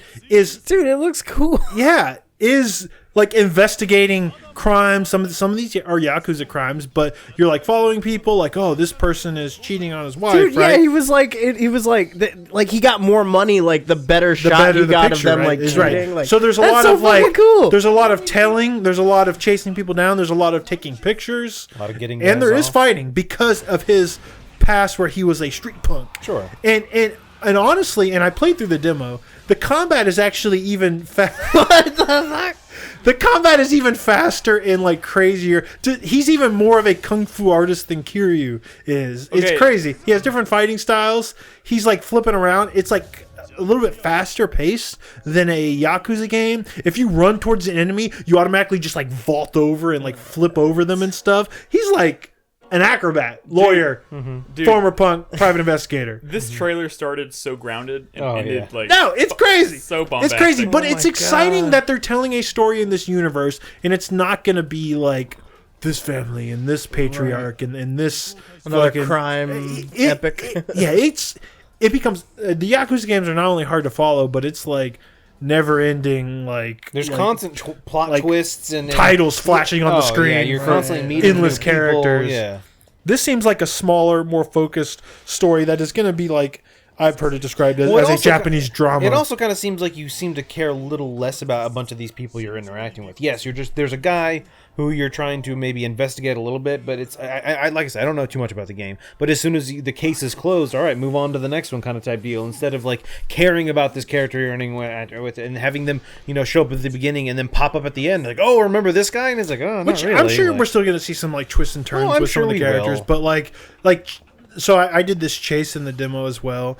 I had to tell a guy, but it was like, which I hate that stuff in Assassin's Creed, but here as a private investigator who's like taking pictures and trying to like figure stuff out, it's okay, like it fits. Mm-hmm. You're like hiding behind stuff and hiding in packs of people as you're kind of waiting to see whatever go down. Dude, this move he does right here is fucking insane. And I fought this guy too. I'm pretty sure you can do and that in at the end, Spider-Man. and at the end of this fight, he's like, I'm gonna press charges, for beating me up. And he's like, oh yeah, and he pulls out his little like lawyer pin and he shows him like the same. You ever played Phoenix Wright game? Phoenix Wright, That's yeah. always in his inventory. Yeah. It's that same thing. He pulls it out, and he shows him, but I'm a lawyer. It's Lawyers can do whatever they Yeah. want. Yeah, I was about to say that doesn't send a very good message. This shit is wild. It's wild. Like, it is a creative way to do a Yakuza spinoff that is not just more Yakuza, because they've done that. They've done feudal Japan games. They've even done Yakuza spinoffs with different characters, but it all is still that Do you have family gang warfare. Do you have to like dress up like that to like There's avoid disguises suspicion? and stuff too. It's Yeah, like- there's disguises. Like at the beginning of the demo, you're disguised as like a street bum. You even have like a beard and stuff. fake beard. And these Yakuza punks come up on him and they're about to fight him. And one of them's even kind of dressed like Kiryu. I think it's like some like low rent Kiryu, right? And like he beats the shit out of him. Like, and part of the way through the fight, there's like this dramatic thing where he does just like in Yakuza, where they would take their jacket off and you would see their tats. Except he does it with this whole like bum disguise, like beard and all. He rips it all off, and he's just like, he looks like the guy here. This is exciting. I don't know how big of a production is going to be. This is actually coming out in December in Japan, and Have they confirmed it's coming to the West? yeah, they actually did say it's coming to the West. That's fucking This dope. looks cool. But yeah, I'm kind of excited. It's just weird because some of the things they're going to be doing are not maybe like the strongest. Like, they've had chases in older Yakuza games. Like 3 had them, maybe, and even some of the spin-offs had the chases. Sure. But like those aren't really that great. Neither was the telling. But it really fitting the universe might make it okay. Sure. And like the drone racing looks cool. And it has the Onamichio guy from Yakuza 6, which is great. I will say this. Hopefully the subquests are amazing. Like I said, I've always been like, I want to get into, I want to try a Yakuza game at least, and I'm still kind of tentatively like Yakuza 0 is where I would start. I would say just right out of the gate, this looks like a more interesting concept. but it to might be me. something very different. As Yeah, well. but like I feel like this appeals to me in a different way, and it just appeals to a part of me that maybe the other Yakuza games haven't really appealed to me. Sure. So I don't know. This looks pretty cool. Coming out in December in Japan. There's you played the demo on the Japanese. If you have it's on the Japanese- Japanese PSN account. I mean, it's blasted all over that. Like, I actually had Malia download it for me while I was at work, and she was able to get onto the store and like find it right away because they're advertising it all over the place. Because apparently the actor, the main character, is like a super popular Japanese actor. Oh, So cool. all right. his looks face is hype. all over That them. does look hype. Yeah. So hype as fuck. I have one game to talk about. I'm not going to spend too much time on it. If you tuned into my broadcasts this week. I played it. Resident Monday? Evil. I'm on Resident. Yeah, on Monday. I'm playing Resident Evil 3 Nemesis. That's again. I'm doing like a series run for the series, building up to the release of Resident Evil 2 remake in January. And I finally got to Nemesis, and I've started. I haven't played this game. I've never played this since game. it came out. This is my second time playing it, and the footage you're about to watch. If you tuned in on Monday night, you saw me play this part because I played this part 3 times. I apparently got a little overzealous with using my ink ribbons to save, so I have no ink ribbons. Yep. And I've died in the same spot 3 times, and I've gotten to the point where I can do this whole sequence that took me about 45 minutes to an hour in about 15 minutes. I keep fucking making stupid decisions and dying. That sucks. But it's good for this footage, I guess. So obviously, this plays very similarly to. It came out a year after Resident Evil 2, which I played last month during 1998 month. So it's very similar in terms of mechanically speaking and visually speaking to Resident Evil 2. But obviously there's a few key differences that I honestly, aside from the Nemesis thing, because obviously the big twist in this game is you're constantly being chased by this Nemesis Who creature. just punches you in the back of the head Who so does? many times. Yeah, and the thing is, what's cool about that character though is that you never really. There's always like a percentage chance that he could show up in any given place. Yeah, those things are fucking weird. But there's always a chance that Nemesis could load in, and Sure. when you go through a door and you're in a new area. So you're always kind of on edge, which is a really cool feeling, a really unique feeling. But one aspect of this game that I completely forgotten existed are these like choices, these sequences where you have to make a split-second decision. And they don't tell you. They give you like a few seconds to. They tell you what the choices are, and then the screen flashes, and it gives you like 5 seconds to make a decision. And Right the or story left? kind of splits. What if you don't choose? I actually don't know what happens if you don't. There's a choose. default. Yeah, I'm pick sure the default default's one. one of them. Yeah. It doesn't? What does it do? It just sits there until you make a decision? No, it just proceeds as if whatever's happening, you can make a decision. Oh, okay. Like at the beginning of the police station, if you didn't attack the monster and you didn't go into the police station, Nemesis will just attack you anyway. Okay. So, that's interesting. There's like... you see... Are you doing a kill or flee run through? Fucking flee. You know when Nemesis shows up? Yeah. I tried to stand my ground once and I got just destroyed. So right now, all or none the thing on is, that. in this footage, like in this part where I'm at now, I got the Magnum, so I feel like maybe I might be able to stand up to him. But it's better. not worth it. It's not worth it unless you like kill him every time, because you're not going to get the what's like the infinite. Yeah. Uh, You get stuff for taking him out. Like yeah. you'll find you get weapon parts and stuff. weapon parts and upgrades and stuff, which is pretty cool. But like these decisions are pretty cool, like that, because they don't tell you necessarily what the outcome is going to be. They're very base level decisions. So I don't know if we're going to get to it in my footage here, but there's a point where it basically says like a hole opens up beneath you, like the ground kind of gives way, and you fall and you grab the edge, and it gives you the choice to either let go or pull yourself up. But there's these 2 boxes that are like the ground kind of slid down, and there's these 2 boxes sliding towards the edge.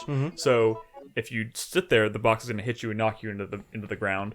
Or you can pull yourself up and dodge it and go away. But like if you let yourself fall into the hole, it opens up an underground area where you fight a boss kind of thing. So you can choose to bypass the boss at that point and fight him in a different location, which is a pretty interesting twist on everything. Also, they throw in the ability to you find like types of what are they?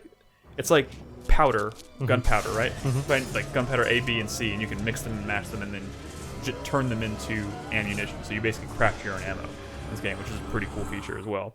And you can like one of them just makes Nesquik. You can you can hoard them and then like combine them to make like if you have 3 A's, you can combine them into a triple A and then use it to create like It's needlessly like 50 complicated. bullets, or you can save them and combine them further like down the road, and then you can get like grenade rounds. So it's like similar to the herbs. Yeah. Like combining the herbs to get different things. Yeah, and they kind of applied that same concept to ammunition, which is a nice touch. Just make shotgun shells. Yeah, that's pretty much what I'm doing. And there's also a lot of opportunities to kind of like interact and kill zombies in like unique ways. Like right here, I was able to shoot the steam vents, and like the steam like How shoots frustrating is it though when you can't? You're like you can't hit the barrel. You can't aim for the barrel. Yeah, because like God you know, classic damn it. Resident Evil has always not been about specifically where you're aiming. It's more about the hitbox and the way the camera's pointed and that kind of stuff. And it makes it difficult to sometimes hit those things. But it's still a nice touch, and it opens up a lot of really cool like set piece moments where you're fighting zombies. But the thing is, like playing this game, it goes from Resident Evil 2, which takes place entirely inside this police station, to taking place on the streets of Raccoon City, and just it's a nice change of pace, like kind of being out in the open and spending a lot of time outdoors in this game. But like it kind of makes me realize like Resident Evil is a series that always mixes things up. It always tries new things, which is one of the reasons why I love it, even though it's had some serious missteps in the past. But like it kind of makes me realize I'd kind of like to see what Resident Evil looks like if it was like more open, like an maybe not like super open world. Like I don't want this to be like fucking Days Gone or something, but maybe just something that is like a smaller open world. Sure. Because like seeing how Resident Evil puzzles and like level design applies in a bigger, more open space would be really cool. And this game kind Maybe of like a Dying Light size space. but like Dying Light's pretty fucking big. But like but yes, basic concept. Like I would love to see what Resident Evil looks like in that. Yeah, and this I is kind of the agree first. with you because you've always seen like these cities, right? Ever since 2 and Yeah, like, 3. it's amazing and they've made so many games in the series and they've tried so many different things, but they've never really kind of experimented with a more open world design. So I don't know. God, I hate 6 so much. Sorry, that's off topic. I know, but I'm gonna play it. Slightly. I'm gonna play it. So Brad. after this, you're gonna do Code Veronica. I'm doing Code Veronica 4, 5, all the DLC for 5. I really. 6. So you claim that your favorite right now is 6. I mean, it's 7. You've said that. I mean, right now, yeah, my instinct is to say 7, but at the same time, like I think by the end, I of do this, love there's no the, way I it could get be 7. one of the things I'm saying is like I'm gonna do the series run. I kind of want to see how I feel after I've replayed all these games in the series. Nick, are you gonna play 5 with Robin? No, I actually was planning on. You playing ruined you. it by playing Remake on easy. I want First to of play all, that 5. was an I've accident never because played. I misinterpreted it because it doesn't tell you which one's easy, which one's hard. I made the wrong judgment call. But you know what? That was still a very pleasant, fun experience, and I love that game. The hardest difficulty to choose is Beautiful Joe, where the choices are kids. No, it's sweet and kids. What?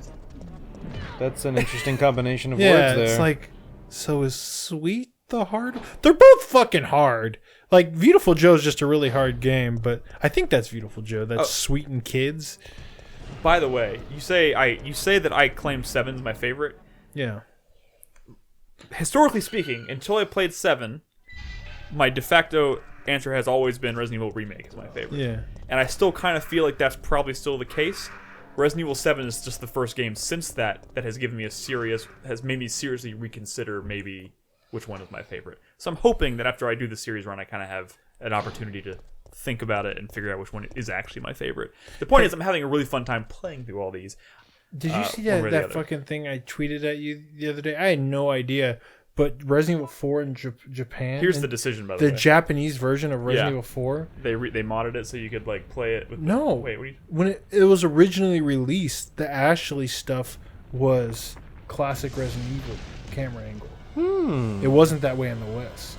Oh, that's weird. Where the sequences where you play as I Ashley. watched that thing. By the way, this is what the decisions look like. Like that Yeah, box is sliding and it's like climb up, or jump off, and then it just starts happening. And you're like, make a decision. It's interesting. Yeah, I saw that video, but I assumed that was like a mod. No, it's not a mod. That's the way the game released in Japan. Interesting. That is weird. I am looking forward to the shift, though. I've played so many classic right now. I'm kind Yeah. of looking forward to the Resident Evil 4 style and beyond. But yeah, that's all I want to say. Resident Evil 3 is pretty dope. I just need to fucking figure out how I'm going to survive all of this shit. Yeah. Anyways, that's all we have for impressions this week. Let's go ahead and move on. Oh, wait, fuck. Sorry, I forgot. Nolan, Brad, you both have final thoughts on certain games, Yes. right? You guys Mine- both got to talk at the same time. I have Mine's final. not Over each other. final. Mine yeah. are final. Yeah, mine's just an update. Nolan, give us an update on Sure. Suikoden 2. So, I'm so I sorry. have not missed a beat. I am still playing Suikoden 2 every week.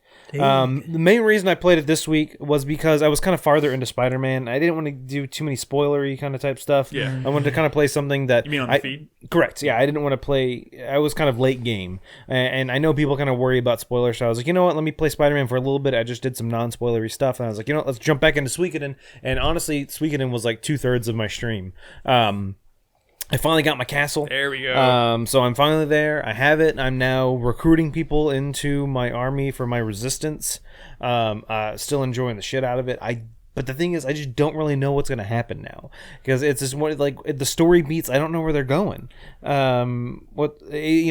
army, came in. Solon G, whatever the guy's name is, came to fight our army. We had the kind of the tactics battle style combat, and I won. And it's like, all right, now we won that, but we're not going to win the next fight. We got to recruit more people. So I'm just out exploring, trying to find people. Like, oh, I'll join you if you do this for me or whatever.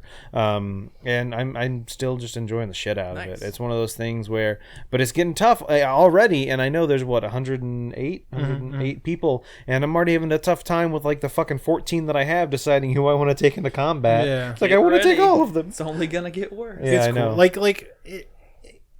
I just love how as you recruit more, like, stuff happens that is like surprising. I don't want to like build. I mean, there's not really like mechanics. No, I know. Involving, but like the way stuff like moves around inside to accommodate for more people. It's just little that details could be like that are so interesting. cool. I'm telling you, the Iron Chef stuff is super dope. Oh, I haven't even gotten there yet. It's Yeah, I'm super excited dope. for it. And I will say that, the game is still actually extremely technically impressive for a 1998 I game. do like the way that game Especially looks. when you get into, like, fucking duels. And it's, like, 3D, Yeah. like, rendering. The camera's moving around as you're dueling this person.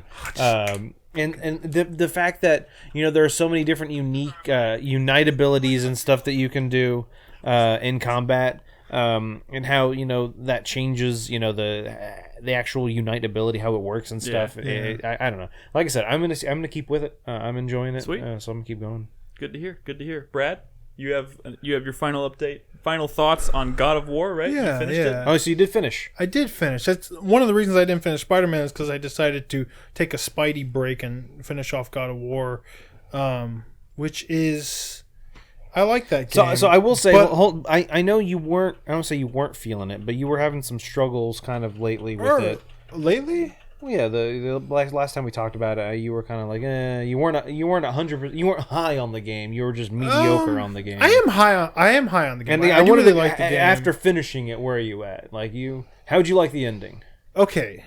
Without That's spoiling kind of what I anything. want to talk about Sure. because I feel Without like spoiling anything. no, I'm not going to yeah. spoil anything. I'm not going to spoil anything. But I feel like the story, like the promise of this story was like this really kind of small like journey that was like, what they're doing, small in personal scope, journey. but it's a personal one, it's an emotional one. And I feel like by the end of the game, and like the extra ending too that you get back when you go back to your house, Yeah. it started to feel like a little like twisty and it started to become a little cheap. It felt almost like the ending of like an MCU movie, and I feel like that kind of cheapened the experience for me a little bit, to be honest. I think they were pretty. Like all the teases No, and I stuff. finished. Okay. I mean, It's like by the end, it's like twists, and we're hyping you up for like the next one, and like I think it was also more of like the kind of thing where I see what you're saying, but I also feel like at the end they were kind of reminding you, hey, don't forget this is still God of War. It doesn't have to do that. Like the game is not about setting up the next one. It doesn't have to be. It can be just its story. We know we're gonna get another one of these. Like there was never any question. I just felt like it felt like both the post credits thing, but also even like the revelations about Characters. certain characters. Like it felt like kind of contrived and cheap, and I liked that though. Not specifically. not to the mention I don't even post-credits. really know, like maybe it's I haven't watched enough Thor movies. I don't have a lot of experience with. You keep bringing up the Thor movies, but I feel like that's only because like There was one revelation at the very end of the game that probably meant a lot more to other people than it meant to me because I don't really know anything about Norse mythology. I know, and I think that might be where the disconnect is because I think that it's supposed to be very impactful, and I think if you do happen to have a very It's impactful for the people who know what's no, going and on. that's the thing but is- it means nothing to someone who doesn't know anything about Norse mythology. they picked a mythology but that is it's so MCU. they picked a mythology that is very rich, but also not very well known. I almost expected North Sam Jackson to walk in at the end of that game. Okay, well, I mean, like, impactful or non-impactful revelations aside, what did you think of, like, the ending of the story thread of the game? I thought it was great. Like, I thought it was great if it ended, there. So hold on. Before we get to, one of the things we never get to talk about, and I know it's kind of spoilery, and I'm not going to say things, but there's a certain point of the game where character revelations happen and character motivations kind of change to an extent, and I really enjoyed that part of the game. It happens maybe 2/3 of the way through. Like one of the characters you interact with in the game a lot, kind of. Oh, that shit's brilliant. Yeah, I mean, okay. The way it's handled is a little corny. The turn's a little corny, but the implications of it, so smart, dude. It's so great, so smart. So, I really wish we could spoil it, just so we could have a conversation about it. But that transition and how that kind of latter part of the game plays because of that, I thought was fucking brilliant. Very smart. It kind of, I don't want to say it annoyed me, but in like a good way. Yeah. I don't know. I really absolutely. liked it. This may a not good kind of scratch the itch that you're wanting to scratch, but I will say, Crispy and I did record a spoiler cast. Yeah. It's out there. I'll listen to it. I just this was such a small personal journey, and I feel like it should have ended with the ashes, of course, right? Sure. Even though it was kind of funny, they were on like a cliff edge, and Kratos has a big beard. I couldn't stop thinking of the Big Lebowski. Big Lebowski, scene, yeah. right? No, yeah. But because Of course. Maybe if someone can in chat could post a link to the spoiler cast. I see someone in chat asking about it. But anyways, yeah. Well, I'm glad you finally finished it. But and enjoyed it. I did really like that game. I mean, my complaints about it feeling kind of Kratos feeling kind of sluggish and so stuck to that world, and how it kind of makes exploration a little bit of a drag. I was so impressed by how much game was in that game. Yeah. I did end up doing like a whole bunch of that Niflheim stuff. Dude, the Niflheim stuff is good. They put a roguelike dungeon inside God of War. It's cool. It's optional. My only problem with it is that if you don't stick with it, you have to stick with it. You have to fucking struggle early on, but then as soon as you get through it, oh god, you actually start to get some good armor out of it, and there's some good stuff you can unlock with it, and the challenge, it feels good too. Yeah. And again, another game with great, phenomenal characters. All the Valkyries and stuff, and the challenge tower. Did you do all the Valkyries? And I did. Well, I didn't fight the Queen Valkyrie just because that one's a bitch. It was so I fought her, and then I was like, okay, this is hard. Yeah. But it's the only thing I have left to do. But it was I sort of when I'm playing games in the evening and my wife is around, I like to focus on story stuff and not just fight a Valkyrie over and over again, because she gets really annoyed, and she tells me I just don't like when you lose, because I don't want you to keep doing it over and over again. So I'm like, okay, well, I'll do the story stuff. I didn't realize I was at the end of that story. Yeah. So, and then I finished it, and it happens with a lot of games, but when I get credits, I kind of lose a lot of motivation. A little bit. So I don't see myself necessarily going back to fight that. It's kind of our universal sign of time to move on to the next one. But I mean, also, and I didn't do the second level of challenges and moves. What the fuck? Go ahead. I'm sorry. Muspelheim? Yes, the volcano. I went all the way to the top. I fought the Valkyrie, but then you go again. Yeah, you can do it again, and it gets so. And it was don't take any damage. And then one of those soul eaters came out, and I'm like, it's ridiculous. Hey, fuck this.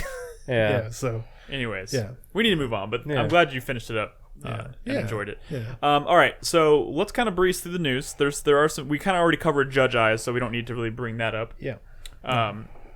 But there has been, and I think the first one I want to talk about we did touch on last week, and that is the casting for The Witcher. Yep. They've picked their Geralt of Rivia, and surprisingly, it is Henry Cavill. Yep. Who was we not didn't talk about that last we week. brought it up, and it was Briefly. more, you brought it up I think in your 4-player minute. I was like, oh, what the fuck? Briefly. And it is a strange choice. It's even stranger kind of considering now all the stuff that's happening with Superman. Yeah, he got kicked to the curb. What's up with that? I still have never seen him as Superman, but maybe it was the mustache. Which, can I say, that was the last straw. his mustache is so good in Mission Impossible. Yeah, it's pretty good. Did you see Mission It's a Impossible? Yeah, Mo- that's why they didn't Did you see fucking Mission shave Impossible, it. Brad? No. But I've seen trailers. I'm just saying, like, He's so good. it's a good mustache, and I understand why they would want him to not shave that Why they mustache bend over it's a good backwards. mustache. Yeah, like you would be able to tell the difference Yeah. between that and a fake one. But yeah, so they cast Henry Cavill as Geralt, which is not everyone's go-to, not our first choice. We talked a little bit about last week who we would have liked to see in his place. I'm not Is going to that write. worrying? It's one of those scenarios where I'm not super excited for it, but I'm not going to say he's going to be a shit Geralt until I see him as that character. He did something, right? He did like a historical, like fantasy or fiction at some point. Well, I mentioned last week the only thing I Are ever you thinking seen of him Man of in Steel? is No. a small role in Stardust, which I don't remember at all. Oh, the Tutors? Did he? Tutors? Was he in the He was in the Tudors. He was a Tutors? bit of a tutor. Yeah. I've never seen that show. Neither have I. I wonder if that's where this is coming from. Yeah, Maybe. maybe, and he's also just kind of up and coming right now. Obviously, Yeah. he did. For all the faults of the Up of and coming the is a weird way DC to movies. say it, but I mean, yeah. like from all the faults of the DC movies, like he's a pretty good Superman. He's just the material he's been given to work with hasn't been great. I did like him in The Man from U.N.C.L.E. I'm not saying he's a bad actor, and that's why I'm saying, don't get me wrong, I have some qualms with his Superman portrayal, and I think that's mainly the writing of those Yeah, it's movies not him, less it's than the- him it's the himself. writing, When a director tells you do it, and you do it, it's not really your fault so much as the direction you were given. That being said, I have hopes that it will be good. I just want to see what their world looks like. 'Cause Sure. if he looks like he fits in the world, then I think it won't be a big deal. If he sticks out like a sore thumb in the world, Did you see his response to the whole thing? I did what's not. the Superman thing? Yeah. He posted some cryptic weird video where he's like lifting. What is he like? He's like he's like lifting weights, but they're like. No. He No. posted some weird thing on Instagram. Where There was he's a like, video where he's like standing there and he's wearing a Krypton lifting team shirt. Oh, that's what it is. And he's just like standing. I can't even remember what song is playing, but there's some goofy music playing, and he's just looking at the camera and he like slowly starts holding up a Superman doll, like one of his Superman dolls, and then like that was it. Yeah. Like that was the whole thing. So nobody really knows because like everyone's saying he's been canned or he's no longer Superman. And He's just Warner Brothers stirring the and shit. Warner Brothers is like. That's not necessarily the case, but they're being very coy about it too. Like Yeah. they're not saying one way or the other. Because everyone is screaming for them to just like reboot that shit. Yeah. Maybe it's just like Trim the a fat. like a setup. Maybe it's just they're gonna introduce a new like Superman, but it's really just from a different time or dimension or something. Yeah, and, probably. And Henry Cavill's still there because comics or whatever. I mean, don't here's know. the thing. So Superboy. In addition, we're not here to talk about Superman. Henry Cavill's now going to play Bizarro. In addition to the Henry Cavill casting, there was also the issue of them casting Siri, and they were looking for specifically a non-white actress. Yeah, that's been very controversial And amongst certain as gross one parts might of expect, the gaming I'm community. shocked. Yeah. Yes, as you might expect, we're shocked that certain people are How sending death dare threats to the they? casting She must director. be Aryan as hell. The casting, The book said she had green eyes. It's not historically the accurate. casting director, I think it's the casting director of this show, has left social media because she was getting so many That's threats. ridiculous. That's Dude. surprising. Dude, it's hold on. Like, don't get me ridiculous. wrong. Like, I understand it's a Polish folklore, so I'm sure everyone from Poland is white. But it's also one of those things where it's like, I mean, Nick Fury was white, but I'm pretty sure everyone's accepted Samuel L. Jackson was as he Nick white? Fury. Yes, Nick Fury's Nick Fury was originally Nick, a white guy. come on. I'm so sorry. And it's one of those things where it's like people have accepted. Who the fuck cares? If they portray the character well, go Bad for people it. care. Bad Nobody people. cares. Yeah, all. bad people. If your argument just boils down to, but she's white. Yeah. Did you see who like? There's rumors about who they're already talking to replace Henry Cavill as Superman. Who? Michael B. Jordan. Yeah. So like in DC, when after they did New 52, they rebooted everything. They have an Earth 2 storyline, which traditionally Earth 2 was like the Justice Society of America Earth, like all the old Silver Age heroes. They've kind of rebooted it into like something new, but in DC's current Earth 2, the Superman is black. Oh. It's a guy named Val-El, I Hold think. on. Keep Henry Cavill. Cast Bizarro as Dean Cain. Oh my Christ. He's too busy doing whatever God's Not Dead is coming up next. Like, He's a Supergirl. He's Republican as fuck. Oh my god. Dude, we need to move on. it's crazy. All right, So we're not going to talk about Judge Eyes. There was there was a Nintendo Direct today. I don't have an overlay for. I got the some Nintendo. stuff. From Okay, but first they did talk about the Nintendo Online a couple days ago, and they kind of reiterated it on today's Direct. Yep. Nothing surprising. Nothing super surprising. September 18th is when it launches. They listed 5 features of the service. Features? Yeah. Play games with other people. Yep. Exclusive deals. Yep. It's $20 per year, $7 for 3 months, and I think was it $5? No, Whatever. Who Whatever. cares? I mean, it's Buy the yearly thing. $20 a year is worth it. the I dumbest mean, feature. And I can't even believe this is a thing. This is the app for your phone to be able to talk to people while you're that's playing a game. pretty silly. I'm Then like, cloud saves, which why is that yeah. even tied to this? Yeah. I don't know. and the cloud saves apparently won't work with every single game, which is kind of Wait, a bummer. It won't work with multiplayer games or something like that. So this is kind of a silly question, but I haven't not had PlayStation Plus since they started it.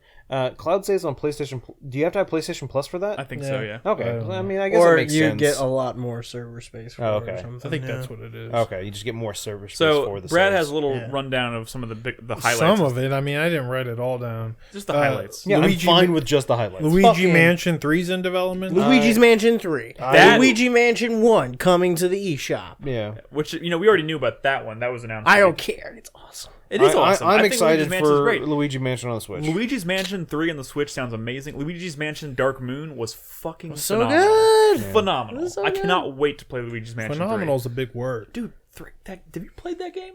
It's so good. Pheno. No. It's so good. Game was Dark Moon was pretty good. I mean, I believe you. Maybe people Faster, in bro. chat could remind me some of the things. there was that Kirby's in this Extra Epic Nintendo Yarn. Direct. There Yeah, were- they announced more 3DS games.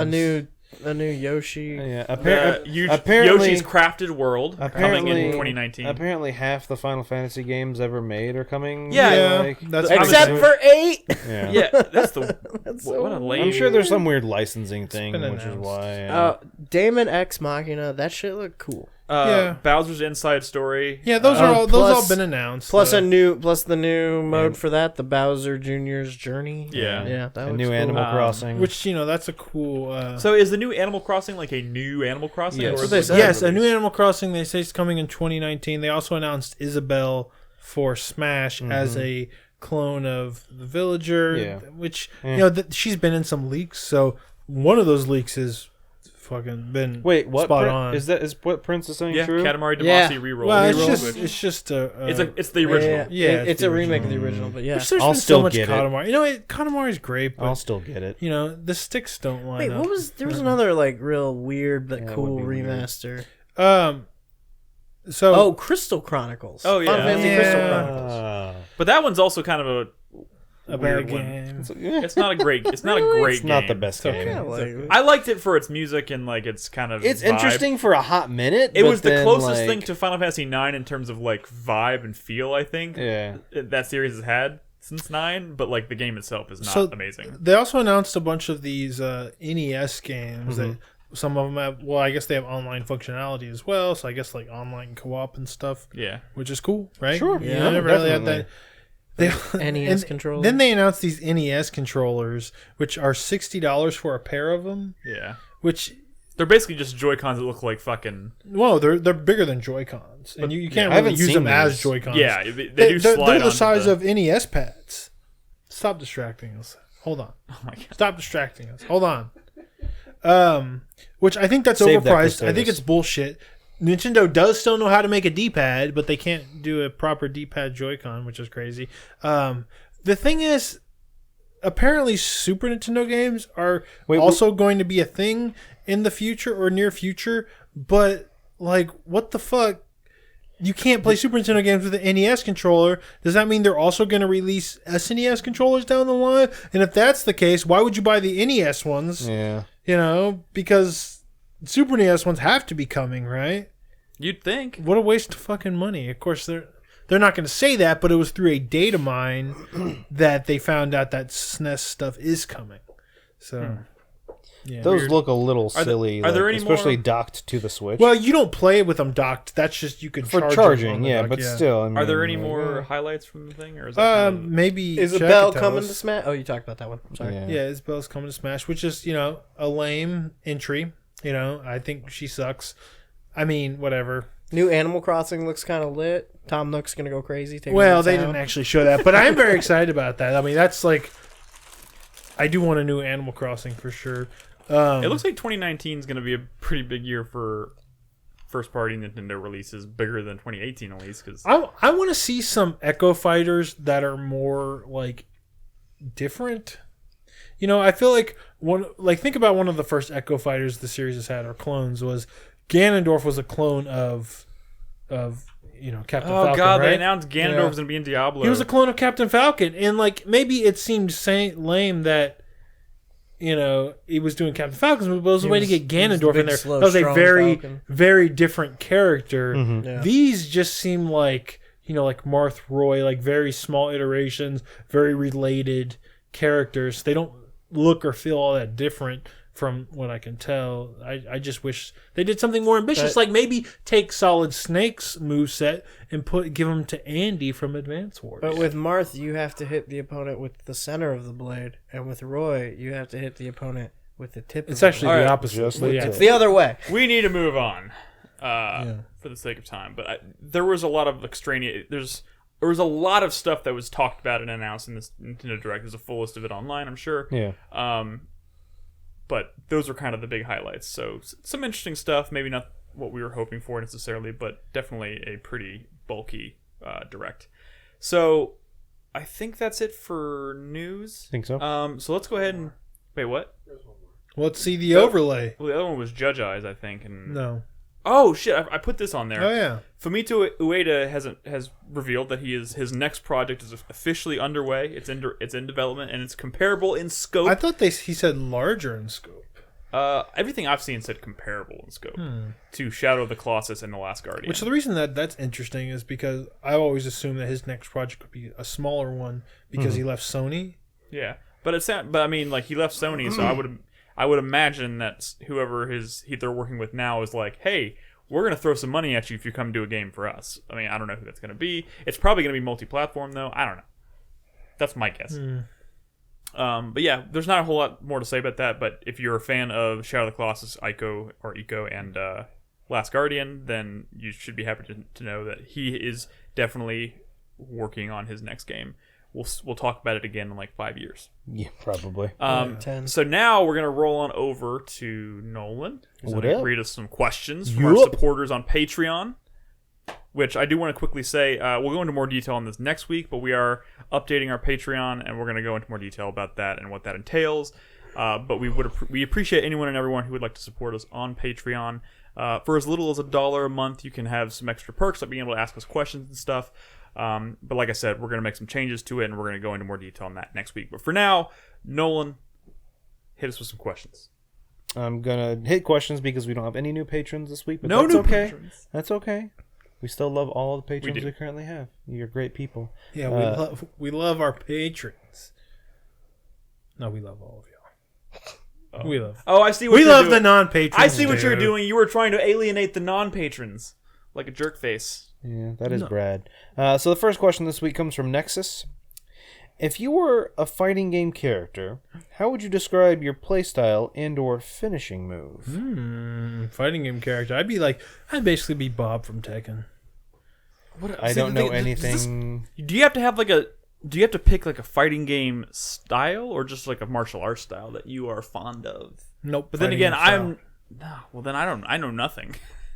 Yeah, that's my problem. Is I don't know if I could proved really- my ignorance. What's your martial art? Eddie Gordo, Capoeira, breakdance fighting. There we go. I feel like breakdance fighting would be yours, Brad. It'd be like seem like long a breakdance range fighter. control kind of stuff. I don't know. Long range control. Man, you Brad's finishing move is suck. to insult your favorite game. That's funny. So Crispy's guile, you just can't get in on him. Yeah! Just can't get in. Fucking- Yeah! Just fucking cheesing them from the other side of the screen. I mean, I don't know what mine would be. I know I definitely always win. I but- think I proved. Oh my god. You Oh you my seem like God. you'd be a grappler. You'd be doing 360 motions with Nolan. Probably. I proved my ignorance when it comes to fighting games earlier in the show, so I'm gonna sit this one out. So Bob from Tekken is very rotund. Yeah. He's a large man. But he's also very nimble. He's like one of the nimblest characters, even though he's huge, which is stupid. Street Fighter also made one of those characters named Rufus. It's basically Rufus, the same yeah. character. Oh, I Just remember fat and Rufus. nimble. Didn't he wear like bow ties or something? You're thinking of Bob, maybe. Who am I thinking of? maybe. He had like the curly. They're the cue same and character. bow tie. Yeah. All right, moving on. Next question this week from Mr. Green Toast.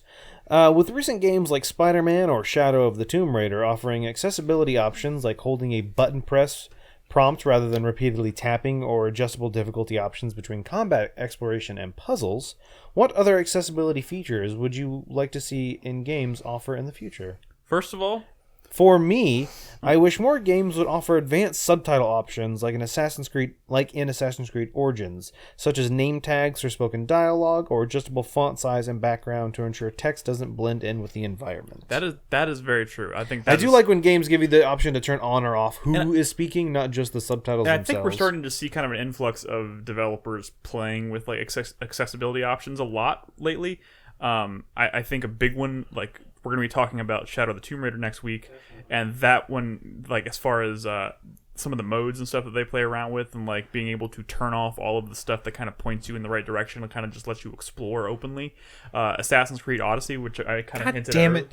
I'm sorry. You going to talk about that in your 4-player? Yeah, it's all right. You just ruined it all. Thanks. I think I don't know about any like specific in-game options that I would add. I think it's great that they're making an effort to expand those options as much as possible. I would like to see some like first-party hardware support take on that challenge as well, because there have been like some third-party products that were very, very like sold very well and were very highly sought after for those purposes. Like I can't remember what it was called, but there was one rig you could buy that was like kickstarted that you'd like put on your controller, and it basically was a mechanical thing that made it so that you could press every button just through triggers. Mm-hmm. And that was like really helpful for people who had a lot of like mobility and like dexterity issues in their hands.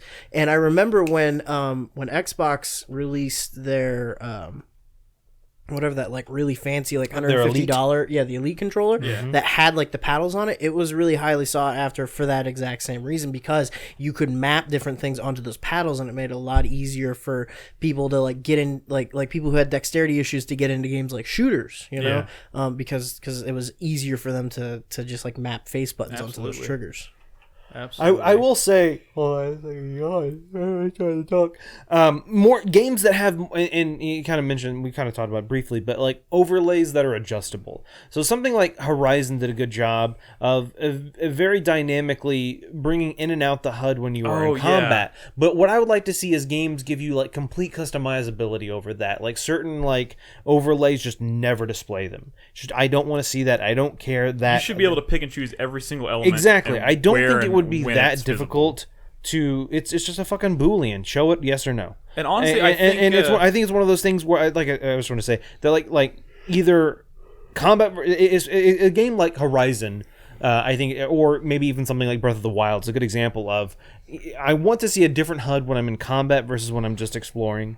And when I'm just exploring, I like when that HUD dynamically disappears, so I don't have to worry about it. When I'm not in combat, when I don't need to worry about my health or an inventory item or something, I just want to be able to take in the world. Yeah. And any kind of game that does a good job, like I don't think Spider-Man does it, right? I don't even remember now. I think the HUD disappears. I know some elements of the HUD disappear. I know the map stays up. Yeah, the map stays up, but I don't know. Like I keep thinking about Horizon because you mentioned God of War. and I think God of War does a good job of it too. I keep thinking about like I feel like HUD by default should be invisible, and you should be able to kind of like quickly bring it, because those games handle it by being able to just rub your finger across the touchpad, right? Sure. And then I was thinking about it like, fuck, the PS4 is the only game that by default has a touchpad, but I feel like that is so perfect. Oh no, definitely. Like I feel like that should be default at the very least on all 100%. PS4 games. I've heard some people complaining about the new Tomb Raider that little hint reminders keep popping up. I've seen that happen in some games. That you can't turn off. Yeah, that you can't turn Ooh, off. so Where even- it's like you're in water and it's immediately reminding you, how to like dive down or whatever, and it's like throughout the whole fucking game. I wonder if Rise had that issue. It might have. So here's a couple things I think that could be good. So first of all, stuff like that you should definitely be able to turn off. I know Spider-Man has the ability to turn off hints, but what I want to see is more games that do time-based hints.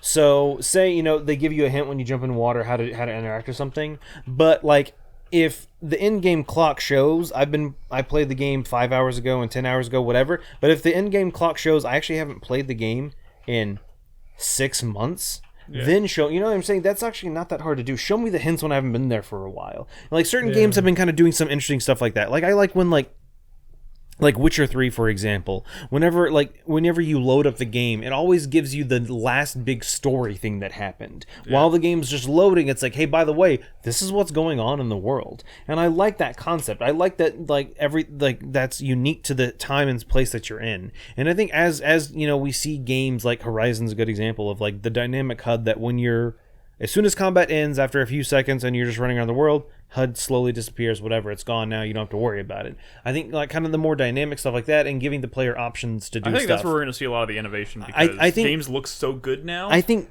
that's where they're going to start. You're going to start to see the more like innovation and experimentation is definitely. And I think modders on PC is where a lot of that stems from. Witcher 3 was one of the first games I played where I actually installed a lot of mods that allowed me to press this button to have this thing disappear from the HUD. Do stuff like this. And like I said, like kind of the Boolean value, the mod I installed allowed me to pick and choose what parts of the HUD I wanted to show. Yeah. And I think we're probably going to start seeing a lot more developers do that by default in their games. I think that's awesome. Yeah, the best Witcher mod was the one where you could turn off all your mini map finally. Yes. And just have the waypoint show up when you use your Witcher sense. Yes, that was a great mod. Slick. Next question from Shadow Step. So, by the way, thanks, Mr. Green Toast. That was a good question. Very good question. Shadow Step. Which one would you rather have? Being able to talk to animals, or to be fluent in every language? Definitely fluent in every language. Yeah, fluent in every language. I don't want to know what an animal had to say. Yeah. Also, I think part of the appeal of animals, why we like animals so much, is because we can't talk. Like they can't talk to us. We can't understand each other. All of our communication is just through like body language, kind of. You know what I mean?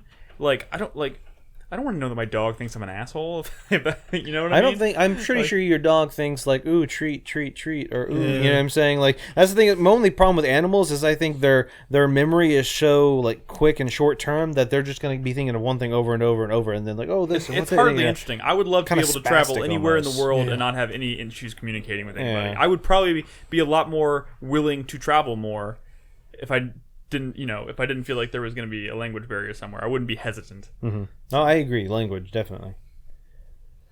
Next question from Chaitai. You're back from 1998 month, but your 1998 child self snuck on the machine, and now you're stuck babysitting for 48 hours until they can be sent back. How would you keep your younger selves entertained? Good foods, new movies, high-tech toys. You're also wiping their memories before sending them back, so Crispy doesn't have to worry about the timeline. I can already tell Crispy's over there stressing out. Well, if I'm going to wipe their memory, I'd probably just throw them in a cage. Yeah, it's just like I'd lock him in a room somewhere. I don't have to worry about him. And do not come in don't like high five your younger self or anything, or else you'll tear a hole in space-time. Yep. I don't know. We just watch MCU movies, probably. Just do a fucking MCU marathon. For him, like kind of like. I guess his memory gets wiped. Never mind. Yeah. Just be like, hey man, you're not gonna believe this, but like eventually, like everyone's gonna be into superheroes. It's gonna be crazy. I coax my young self into killing a man. Jesus Christ.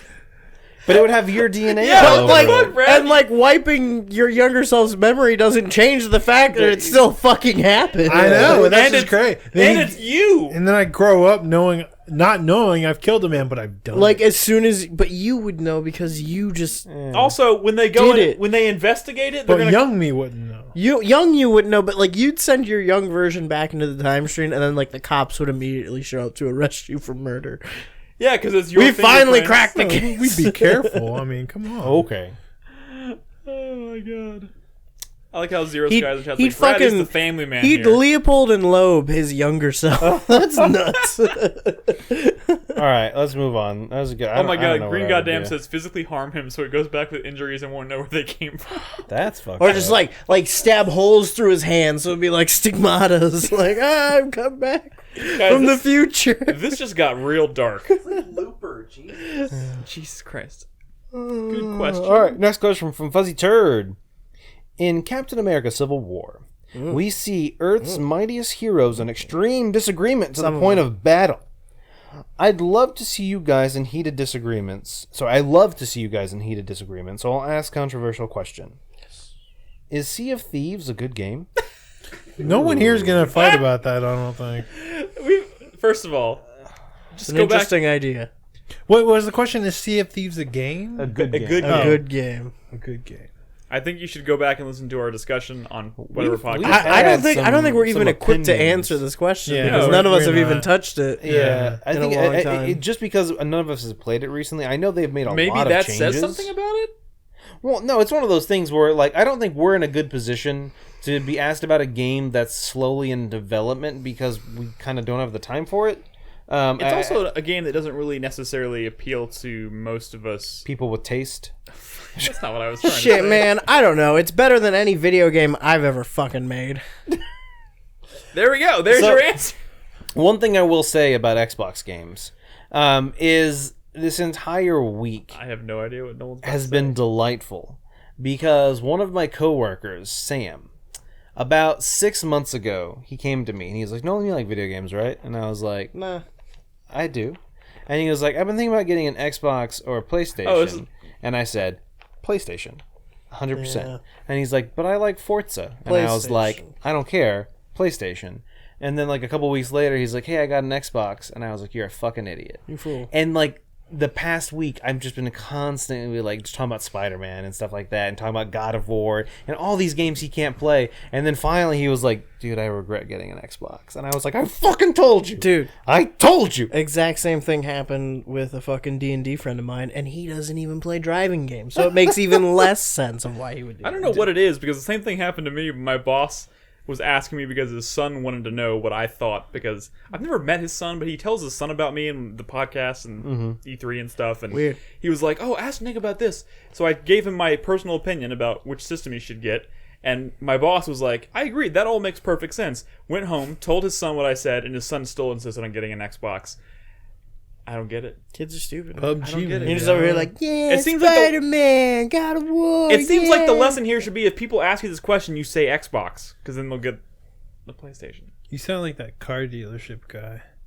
What car dealership? What's his name? He talks like that. The nickel pickle I sound. don't know what the fuck you're talking What are you talking about? Y'all know who I'm talking about. I don't Y'all have- listen to the I don't radio? have local. No, I listen to the radio at I work, don't. so. I don't. All right. There's actually a tweet I want to show you. I don't know if you've seen it. I retweeted it, but it's pretty funny about Xbox. Anyway, final question for this evening from Zero Skies. What kind of cars do you all drive? What would you exchange it for if you had to drive that vehicle for the next 10 years? Wait, I can exchange it for anything? I guess so. If you, I drive a Honda CRV. I'd exchange it for the time traveling DeLorean. I drive a Toyota Camry and I trade it for the DeLorean. No, I already. There's only one DeLorean. I drive Scion TC, and No, never mind. Okay, never mind. and That's like the third Scion TC that Nick's bought. second actually. Second. I had Like it. the third. Thank you, Nolan. Second. And I'm actually thinking about. I'm not ready to buy a new car right now because I'm really enjoying not having a car payment. But I'm starting to get the itch, and if it does happen, I think I might go with a small SUV, kind of like what Crispy drives potentially. I have excellent taste in vehicles. As I have Hey, never. you know, I have, Honda's a good. is a good make. I've gone through about 5 cars Yeah. since I started driving. Not gone Jeez, through. Not like change wrecked your them. oil. Who makes Scion? Isn't that like It's a Toyota. Is it? side. Toyota. Really? Yeah. But It's point is- Toyota for the hip young people. this is like my 5th car, and I've Isn't that only just I've Toyota? only ever driven a car with more than 2 doors once, and I had it for 3 months, and I got rear-ended, and the car was totaled. and then I went right back to driving. So I'm kind of getting to that point in my life where it's like maybe I'd like to have 4 doors. Do Car it. got totaled from being rear-ended. I got rear-ended and then pushed into the car in front of me, so I got sandwiched. Accordioned. Accordioned, yeah. It was fucked. The frame was opened out of shape. I drive a RAV4. Electric blue RAV4. Yeah. Spot it from a mile away. Yep. What would I trade? What would I want to drive for 10 years? Batmobile. A limo? A Lamborghini. A limo. God, I wouldn't want to drive. Dude, I feel I'd be Right? stressed out The leaving height for. of luxury, owning your own limousine. Dude, I'd be nervous leaving for work every day. I'd feel like I have to turn this thing around CDL corners. drive. I don't know. I don't know what I would want. Like that's like I don't really think too much about cars when I'm not like actively looking. I guess I don't really care as I much. don't want to think about getting another car right now. Dude, because shit, fuck that. No. The Puget Spinner from Blade Runner 2049. That was pretty cool. I go for that. That's just and a it's car. a flying car, which is awesome, especially in a city I that don't has think this was- I shitty don't- traffic. I don't think he was actually looking for like ridiculous answers. I think he was What genuinely would I trade it curious. for to drive for a year? Oh, what? Another fucking like I would trade my Honda CRV for another Honda CRV because I really like my Honda CRV. It's probably the best car. I'd trade it for a 98 Supra. That's a pretty good one though. So you know what I would trade it for? A self-driving car, not a Tesla, but one of the really advanced ones that are at like some college somewhere that's like super fucking advanced. Like a Google car. Yeah, like that. Because like, don't get me wrong, like I would fucking love to be able to. I don't care if it To makes nap on the way to work. not nap, but I don't care if it makes my commute an extra hour. If I can just do other things, if I can get some work done, check some emails early, or maybe watch some YouTube videos. It's called a bus. Yeah, but like a private bus. But exactly, I We want don't a have It private those doesn't Austin, smell Brad. and has air conditioning. that. So it's one of. Don't get me wrong, Brad. I agree to an extent. I think we do need an overhaul to our transit systems and stuff. I would love to be able to carpool with someone. I am sorry. if I don't have to talk to them. I like that idea. But that is called Uber. yeah, but you have to pay for it like each time, and I live far enough away that Uber doesn't make sense. And that company kind of sucks. Yeah. But it's one of those things where if I like one of my daily cruxes is I don't have any free time. I'm at work, so I come home and there's a couple of YouTube channels I follow and stuff, but then I end up watching YouTube for like an hour. And I'm like, well, there goes fucking like half my day. Yeah, don't do that. Don't do but that. I enjoy that content. I don't watch like, fucking I'm reviewing this anime. I watch like some educational stuff that I feel like it actually betters me to an extent, and some stuff and just stuff I enjoy watching, and a couple little random Just things. so You you just I have am- one of those cars like from iRobot. Dude, exactly. Yeah. I am Just, of the like, opinion- I can't wait until we get to the point where every single car on the road is self-driving. Dude. Because I guarantee you there'll be a lot less accidents. But I also guarantee, like everyone, I think I'll be more productive. It might not be productive for work or for this, but I mean, I think it's one of those things where I could be like, I've been meaning to do a bunch of different stuff for my house. I want to install gutters, but I'm not gonna fucking do that shit. I have a 2-story house. I'm not getting up on a ladder. I'm gonna hire someone to do it. But I've been like kind of debating all these things, and it's one of those things where I don't think about it until I get home. And then like all these companies are closed now. I can't call them, and I can't do it when I'm at work. I'm too busy. But if it's something I could do while I'm in transit, that's one thing. I can make a phone call, but I That can't do like sounds nice, research. but I am of the opinion that like self-driving cars are horribly dangerous. Because Yeah, that's of- because you're a Luddite who's afraid of technology. yeah, you're Yeah, dumb, I man. trust robots more than humans. Yeah, someone was killed. There, by there a was fucking someone. There was self-driving someone in car the Bastrop 19. last month. There was someone in the Yeah. 1910s So? who sounded just like you're going. Oh, these automated elevators are gonna kill someone. And then they did, but I a don't lot know, was man. people- I don't yeah. know. A lot of people were killed people. in human accidents I trust. every day. I don't trust other drivers. I trust myself pretty much. Dude. I don't think I would trust a car more Dude, than there's I trust myself. there's an episode of Planet trust Money. myself. The I'm moment gonna they start say- doing everybody else. self-flying airplanes, which Which is a thing. They're You practically mean- already. You mean every single airplane? No, but I mean like the moment they take pilots out of the cockpit, I'm done. I don't in think- I fact, don't know one if of that the will ever worst happen. like aviation disasters in modern I know, history our- was when a dude like fucking freaked out and took control of the plane instead of letting the I autopilot know, do it. trust me, And my dang, brother, got everybody killed. My brother is a commercial airline Like- pilot. I know these things. Like, What I'm saying is like the moment they take the human element out of it, like where there's no backup, it's just like completely relying on technology. Like I don't know if I would feel comfortable getting on an airplane again. That's just me personally. you're already We not are- comfortable getting on there. We're going down. We're veering off the path here. Thank you for the question. Self-driving cars. They're the way of the future. I don't even remember what the original question was. I'm trading in my car for like a really large like luxury, like a Mercedes. Yeah. But a big one. A big Mercedes. I'm The a big- biggest I'm- Mercedes. I'm a I big can guy. Why not like so- a Cadillac? find. Like an Escalade. Cadillacs kind of fallen in favor, haven't they? Oh, that's because the people who drive them. Dude, I don't know. American-made cars just across the board. Oh no, are 100% on that. All right, we need to move. Come on. Toyota needs to make an Escalade. The point is, thank you guys very much for your questions. Yes. Thank you for supporting us on Patreon. If you want to support us, if you want to ask us questions that lead to interesting, riveting conversations like this one, all it costs is as little as $1 per month. You can find us at patreon.com/4player. If you want to know more about that, like I said, we'll go into more detail about our updates to that campaign next week. But for now, it is time to wrap up the show with the 4-Player Minute. You know what that means. Hype, sweat, thank you, fuck you, or any combination of thereof. Brad, would you like to start us off? Not really, but I will. I'm going to give my hype for a little game called Left Alive. I know I'm like the only one on the planet who's interested in it, but they showed a new trailer at TGS, and it's looking more and more Metal Gear. And I know it's not going to have like the budget of a Metal Gear game, but it's so obviously they're trying to do Metal Gear in a Front Mission universe, and that's just kind of... It's cool to me that they're trying something that there's no way they're going to achieve, but you kind of don't see a lot of weird AA stuff coming out of Japan these days. Yeah. Because you're either big AAA from like a publisher like Square Enix or whatever, or you went to mobile, and it's nice to see something so... Well, this is still Square Enix, but obviously it's not going to have like the budget of something like, Final Fantasy or whatever. It looked good. It looked weird and stupid and over the top and very Metal Gear. Y'all should watch that trailer if you haven't.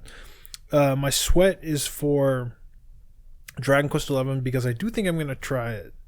But historically, I'm not a Dragon Quest fan, but I feel like I need to, because I need to give this a shot because I really didn't like Ni no Kuni 2 that much, and obviously I didn't really like Octopath either. So I feel like there's got to be one big, quote unquote, big JRPG this year that I need to try, right? Mm-hmm. Maybe it'll be Dragon Quest. I don't know, but I feel people like it, but like not many people like absolutely adore it. I'm going to talk about it next week. But we'll see. My thank you is going to go to Assassin's Creed Odyssey and like Tomb Raider for doing the kind of things that cater to people who don't want to be handheld in all of their exploration. So, we've talked about it already. Like I really like the idea of Tomb Raider giving you like a hard exploration difficulty, which removes all like the painted white, surfaces that guide your eye and show you exactly where to go. So you actually have to, look at your environment around you and try to figure it out like you did back then. And, it's probably not going to feel that same way, but it's definitely a step in the right direction. And I really like where Assassin's Creed is going, where there's an explorer mode option, which kind of it turns off your waypoints directing you to where to go. But at the same time, I think it even turns off the ability where it tells you where to like acquire quests and stuff. But I think everything is at the discovered. Same, which is fine. But it's designed around that because what they do alternatively is give you like vague directions. Yeah, you know what I mean. Which is something I haven't seen. Like that is a step in the direction of kind of changing your whole design philosophy in the first place of head west and look for this. Yeah. Like that is so much better in terms of like exploring a world than just following an icon. It changes the way you look at a world in a video game, and that kind of stuff is why Breath of the Wild was so compelling, and it's why fucking older games are so compelling, to be honest.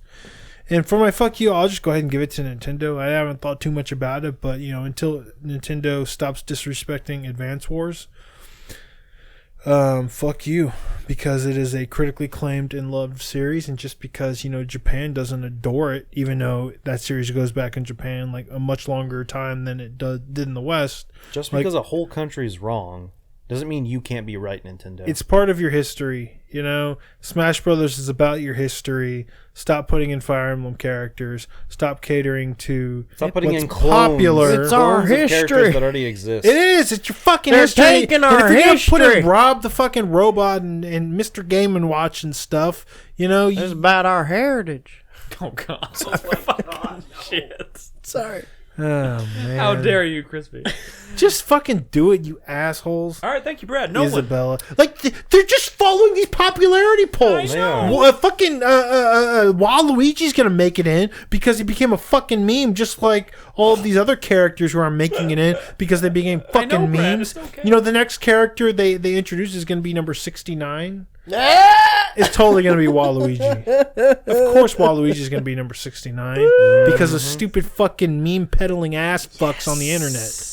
All right. They know not Cool. what Thank they you, do. Brad. Nolan, take it away. My 4-player minute starts now. My hype is for Frostpunk, The Fall of Winterhome. Oh, shit, more free Frostpunk. DLC launches free. September 19th if you have the Damn, game. that's Yes, that is soon. That is next next Wednesday. Wait, what's the Tuesday? date?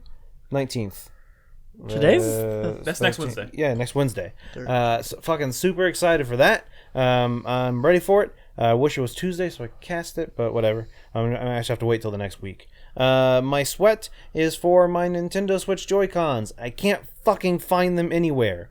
I have no idea where they went. One of you fuckers might have stole them. Check your pockets or something. I don't know. I do have my... They're not up there, Chris Davis. travel I fucking looked with on it? my desk.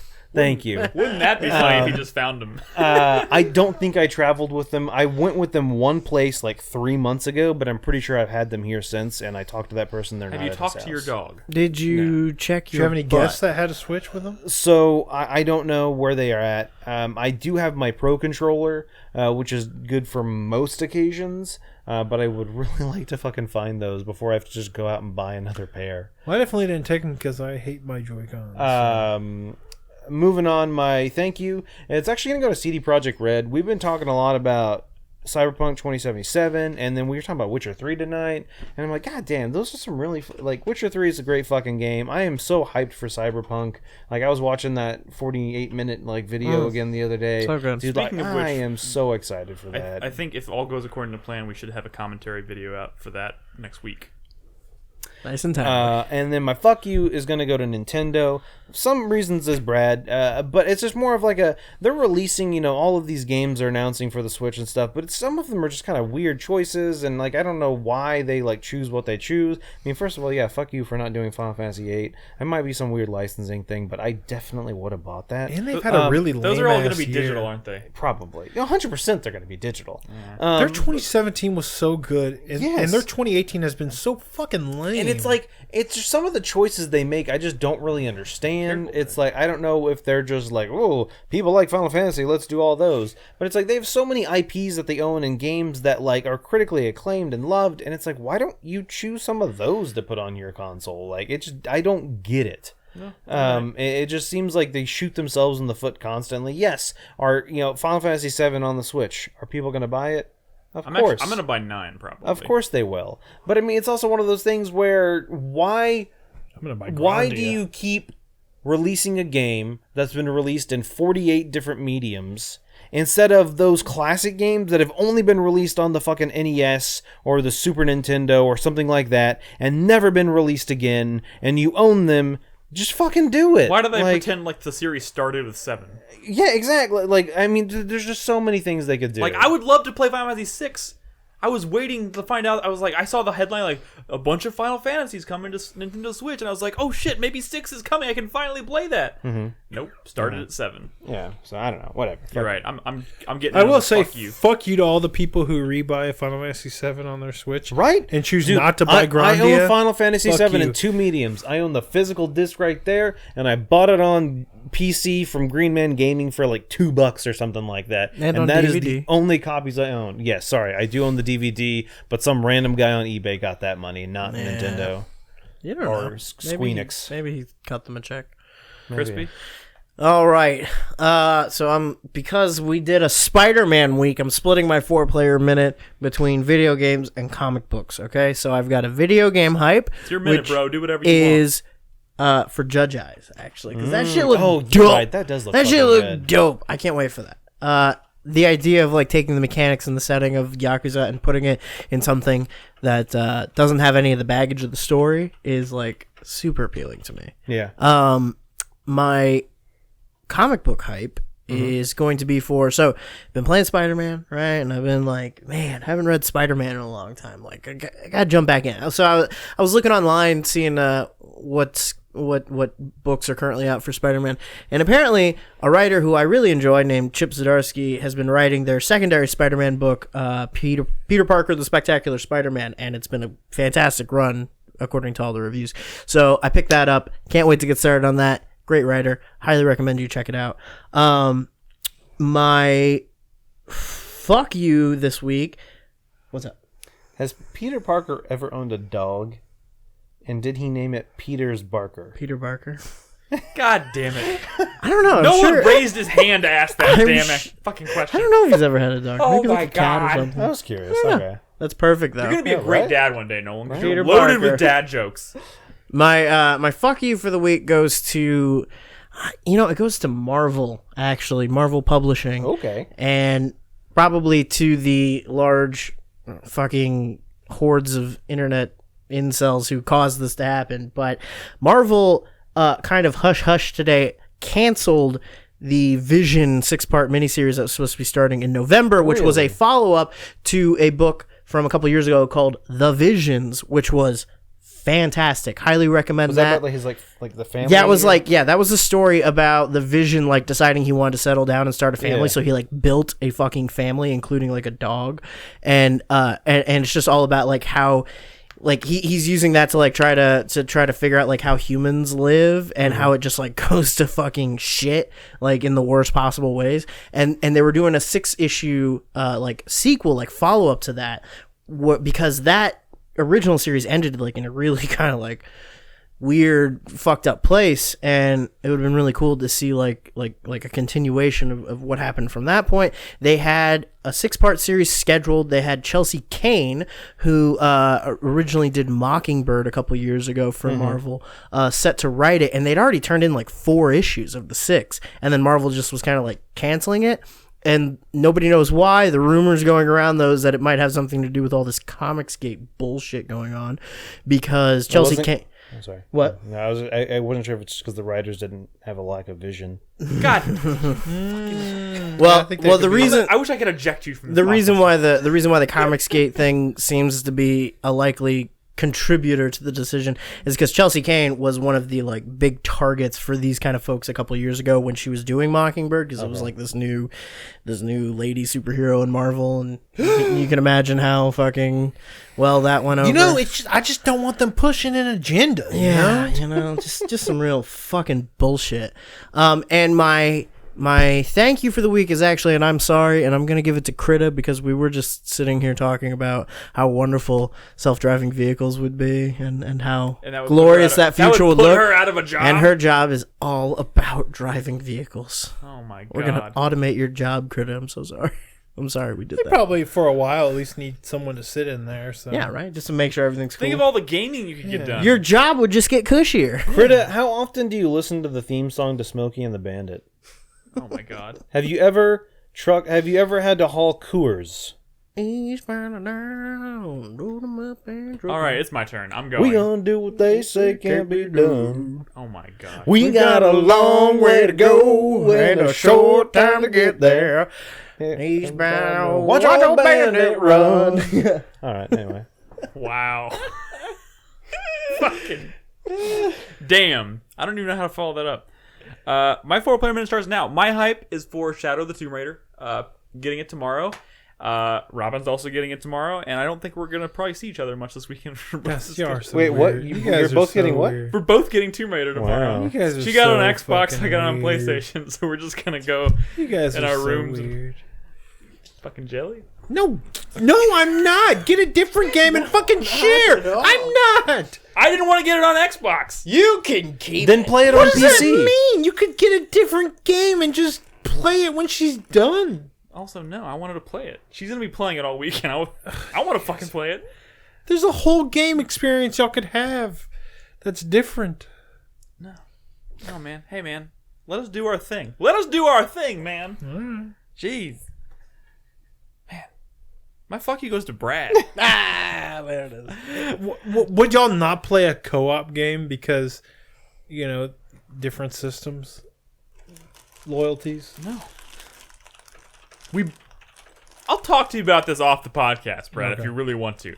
My sweat goes to Spider-Man, mostly because I both simultaneously want them to take their time and make a really ambitious sequel. At the same time, I also really, really, really want to see what happens next in this story. I think the story they set up is fantastic.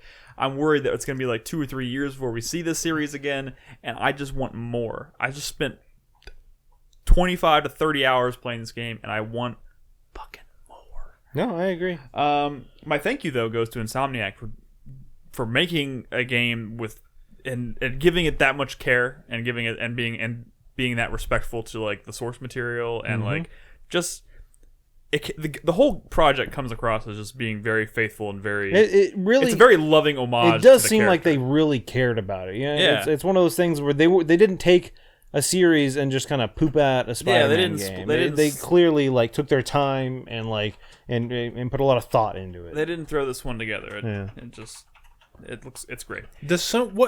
Quick question: does Sony own any other like comic book IPs?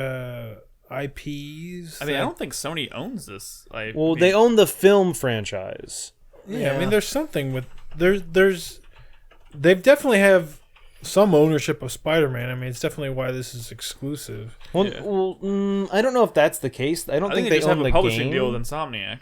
I'm not 100%. They might Of have- course they do, but I'm saying They might have like exclusivity on video game rights for that specific character. Maybe, yeah. yeah, that's what I'm saying. I don't know the deets on that. I guess you're right. When was the last time we saw? Well, no, there were Spider-Man games in the Xbox. Yeah, there were. But I think But they might have renegotiated that deal Yeah. because that would have been before Yeah. even Marvel or Disney came around. I wonder if this will be a situation where we see Spider-Man 2 and it's multi-platform. Are there any other film characters that Sony has the rights to? Dude, after this, they might have the rights to all of them. I don't know. You never know. Like, I have no idea. I just meant specifically film. My real fuck you doesn't go to Brad. My real fuck you goes to the Gravedigger boss in Resident Evil 3 Nemesis, because that's the fucking dude has killed me 3 times now, and it's literally just a situation where you have to dodge this. Sounds like he's pretty good at his It's job. like a giant worm that comes out of the wall, and you have to like taunt him to get him to come out of the hole, and then run back to the other side of the map, get him to come out of the other side, and then run back across and hit a button that's in his way where he would normally come out. And if he catches you once, it's one of those things where it like stun locks you and he just hits you and you fucking Wait, which game? Resident Evil 3 Nemesis. Oh. It's like the boss is basically a trimmer, and it comes out of the wall. And if you let mean it a hit graboid? you, yeah, a graboid. If you let it El Blanco? If you let it grab you or like hit you, it just kind of like stun locks you, and it does like so much damage that I've died 3 times. Wait, in a row. graboids weren't the worms, though. Yeah, they were. Weren't they the little ones? No. They were all graboids, but they just made. There were graboids because the big worm had the thing that shot out that would like grab a little grabby people. arm. Yeah. Grabby. Graboids. Anyways, that's our show tonight, guys. Thank you so much for listening. Thank you for watching. We do this show every Thursday night, 8 p.m. Central Standard Time on 4pp.tv, or you can find us on Twitch at twitch.tv/4Player Podcast. Of course, if you haven't yet, I mentioned at the top of the show, please check out our community Discord. It's discord.gg/4player. We would love to have you in there. Stop into our introductions channel, say hi, introduce yourself. We'd love to hear from you. Patreon.com. You can support us for as little as $1 a month on Patreon at patreon.com/4player. And I didn't mention it earlier, but I've been trying to remember to pimp this. We are on Spotify now, so if you listen to podcasts and if you're a frequent user of Spotify, you can find the show on Spotify. Just search for 4Player Podcast. We're up there. And yeah, join us next Thursday night. We'll be talking about Shadow of the Tomb Raider. We'll be talking about Dragon Quest XI, among other things, I'm sure. So we hope to see you there. But for now, that's our show. 4playernetwork.com is the website. Good night. Bye.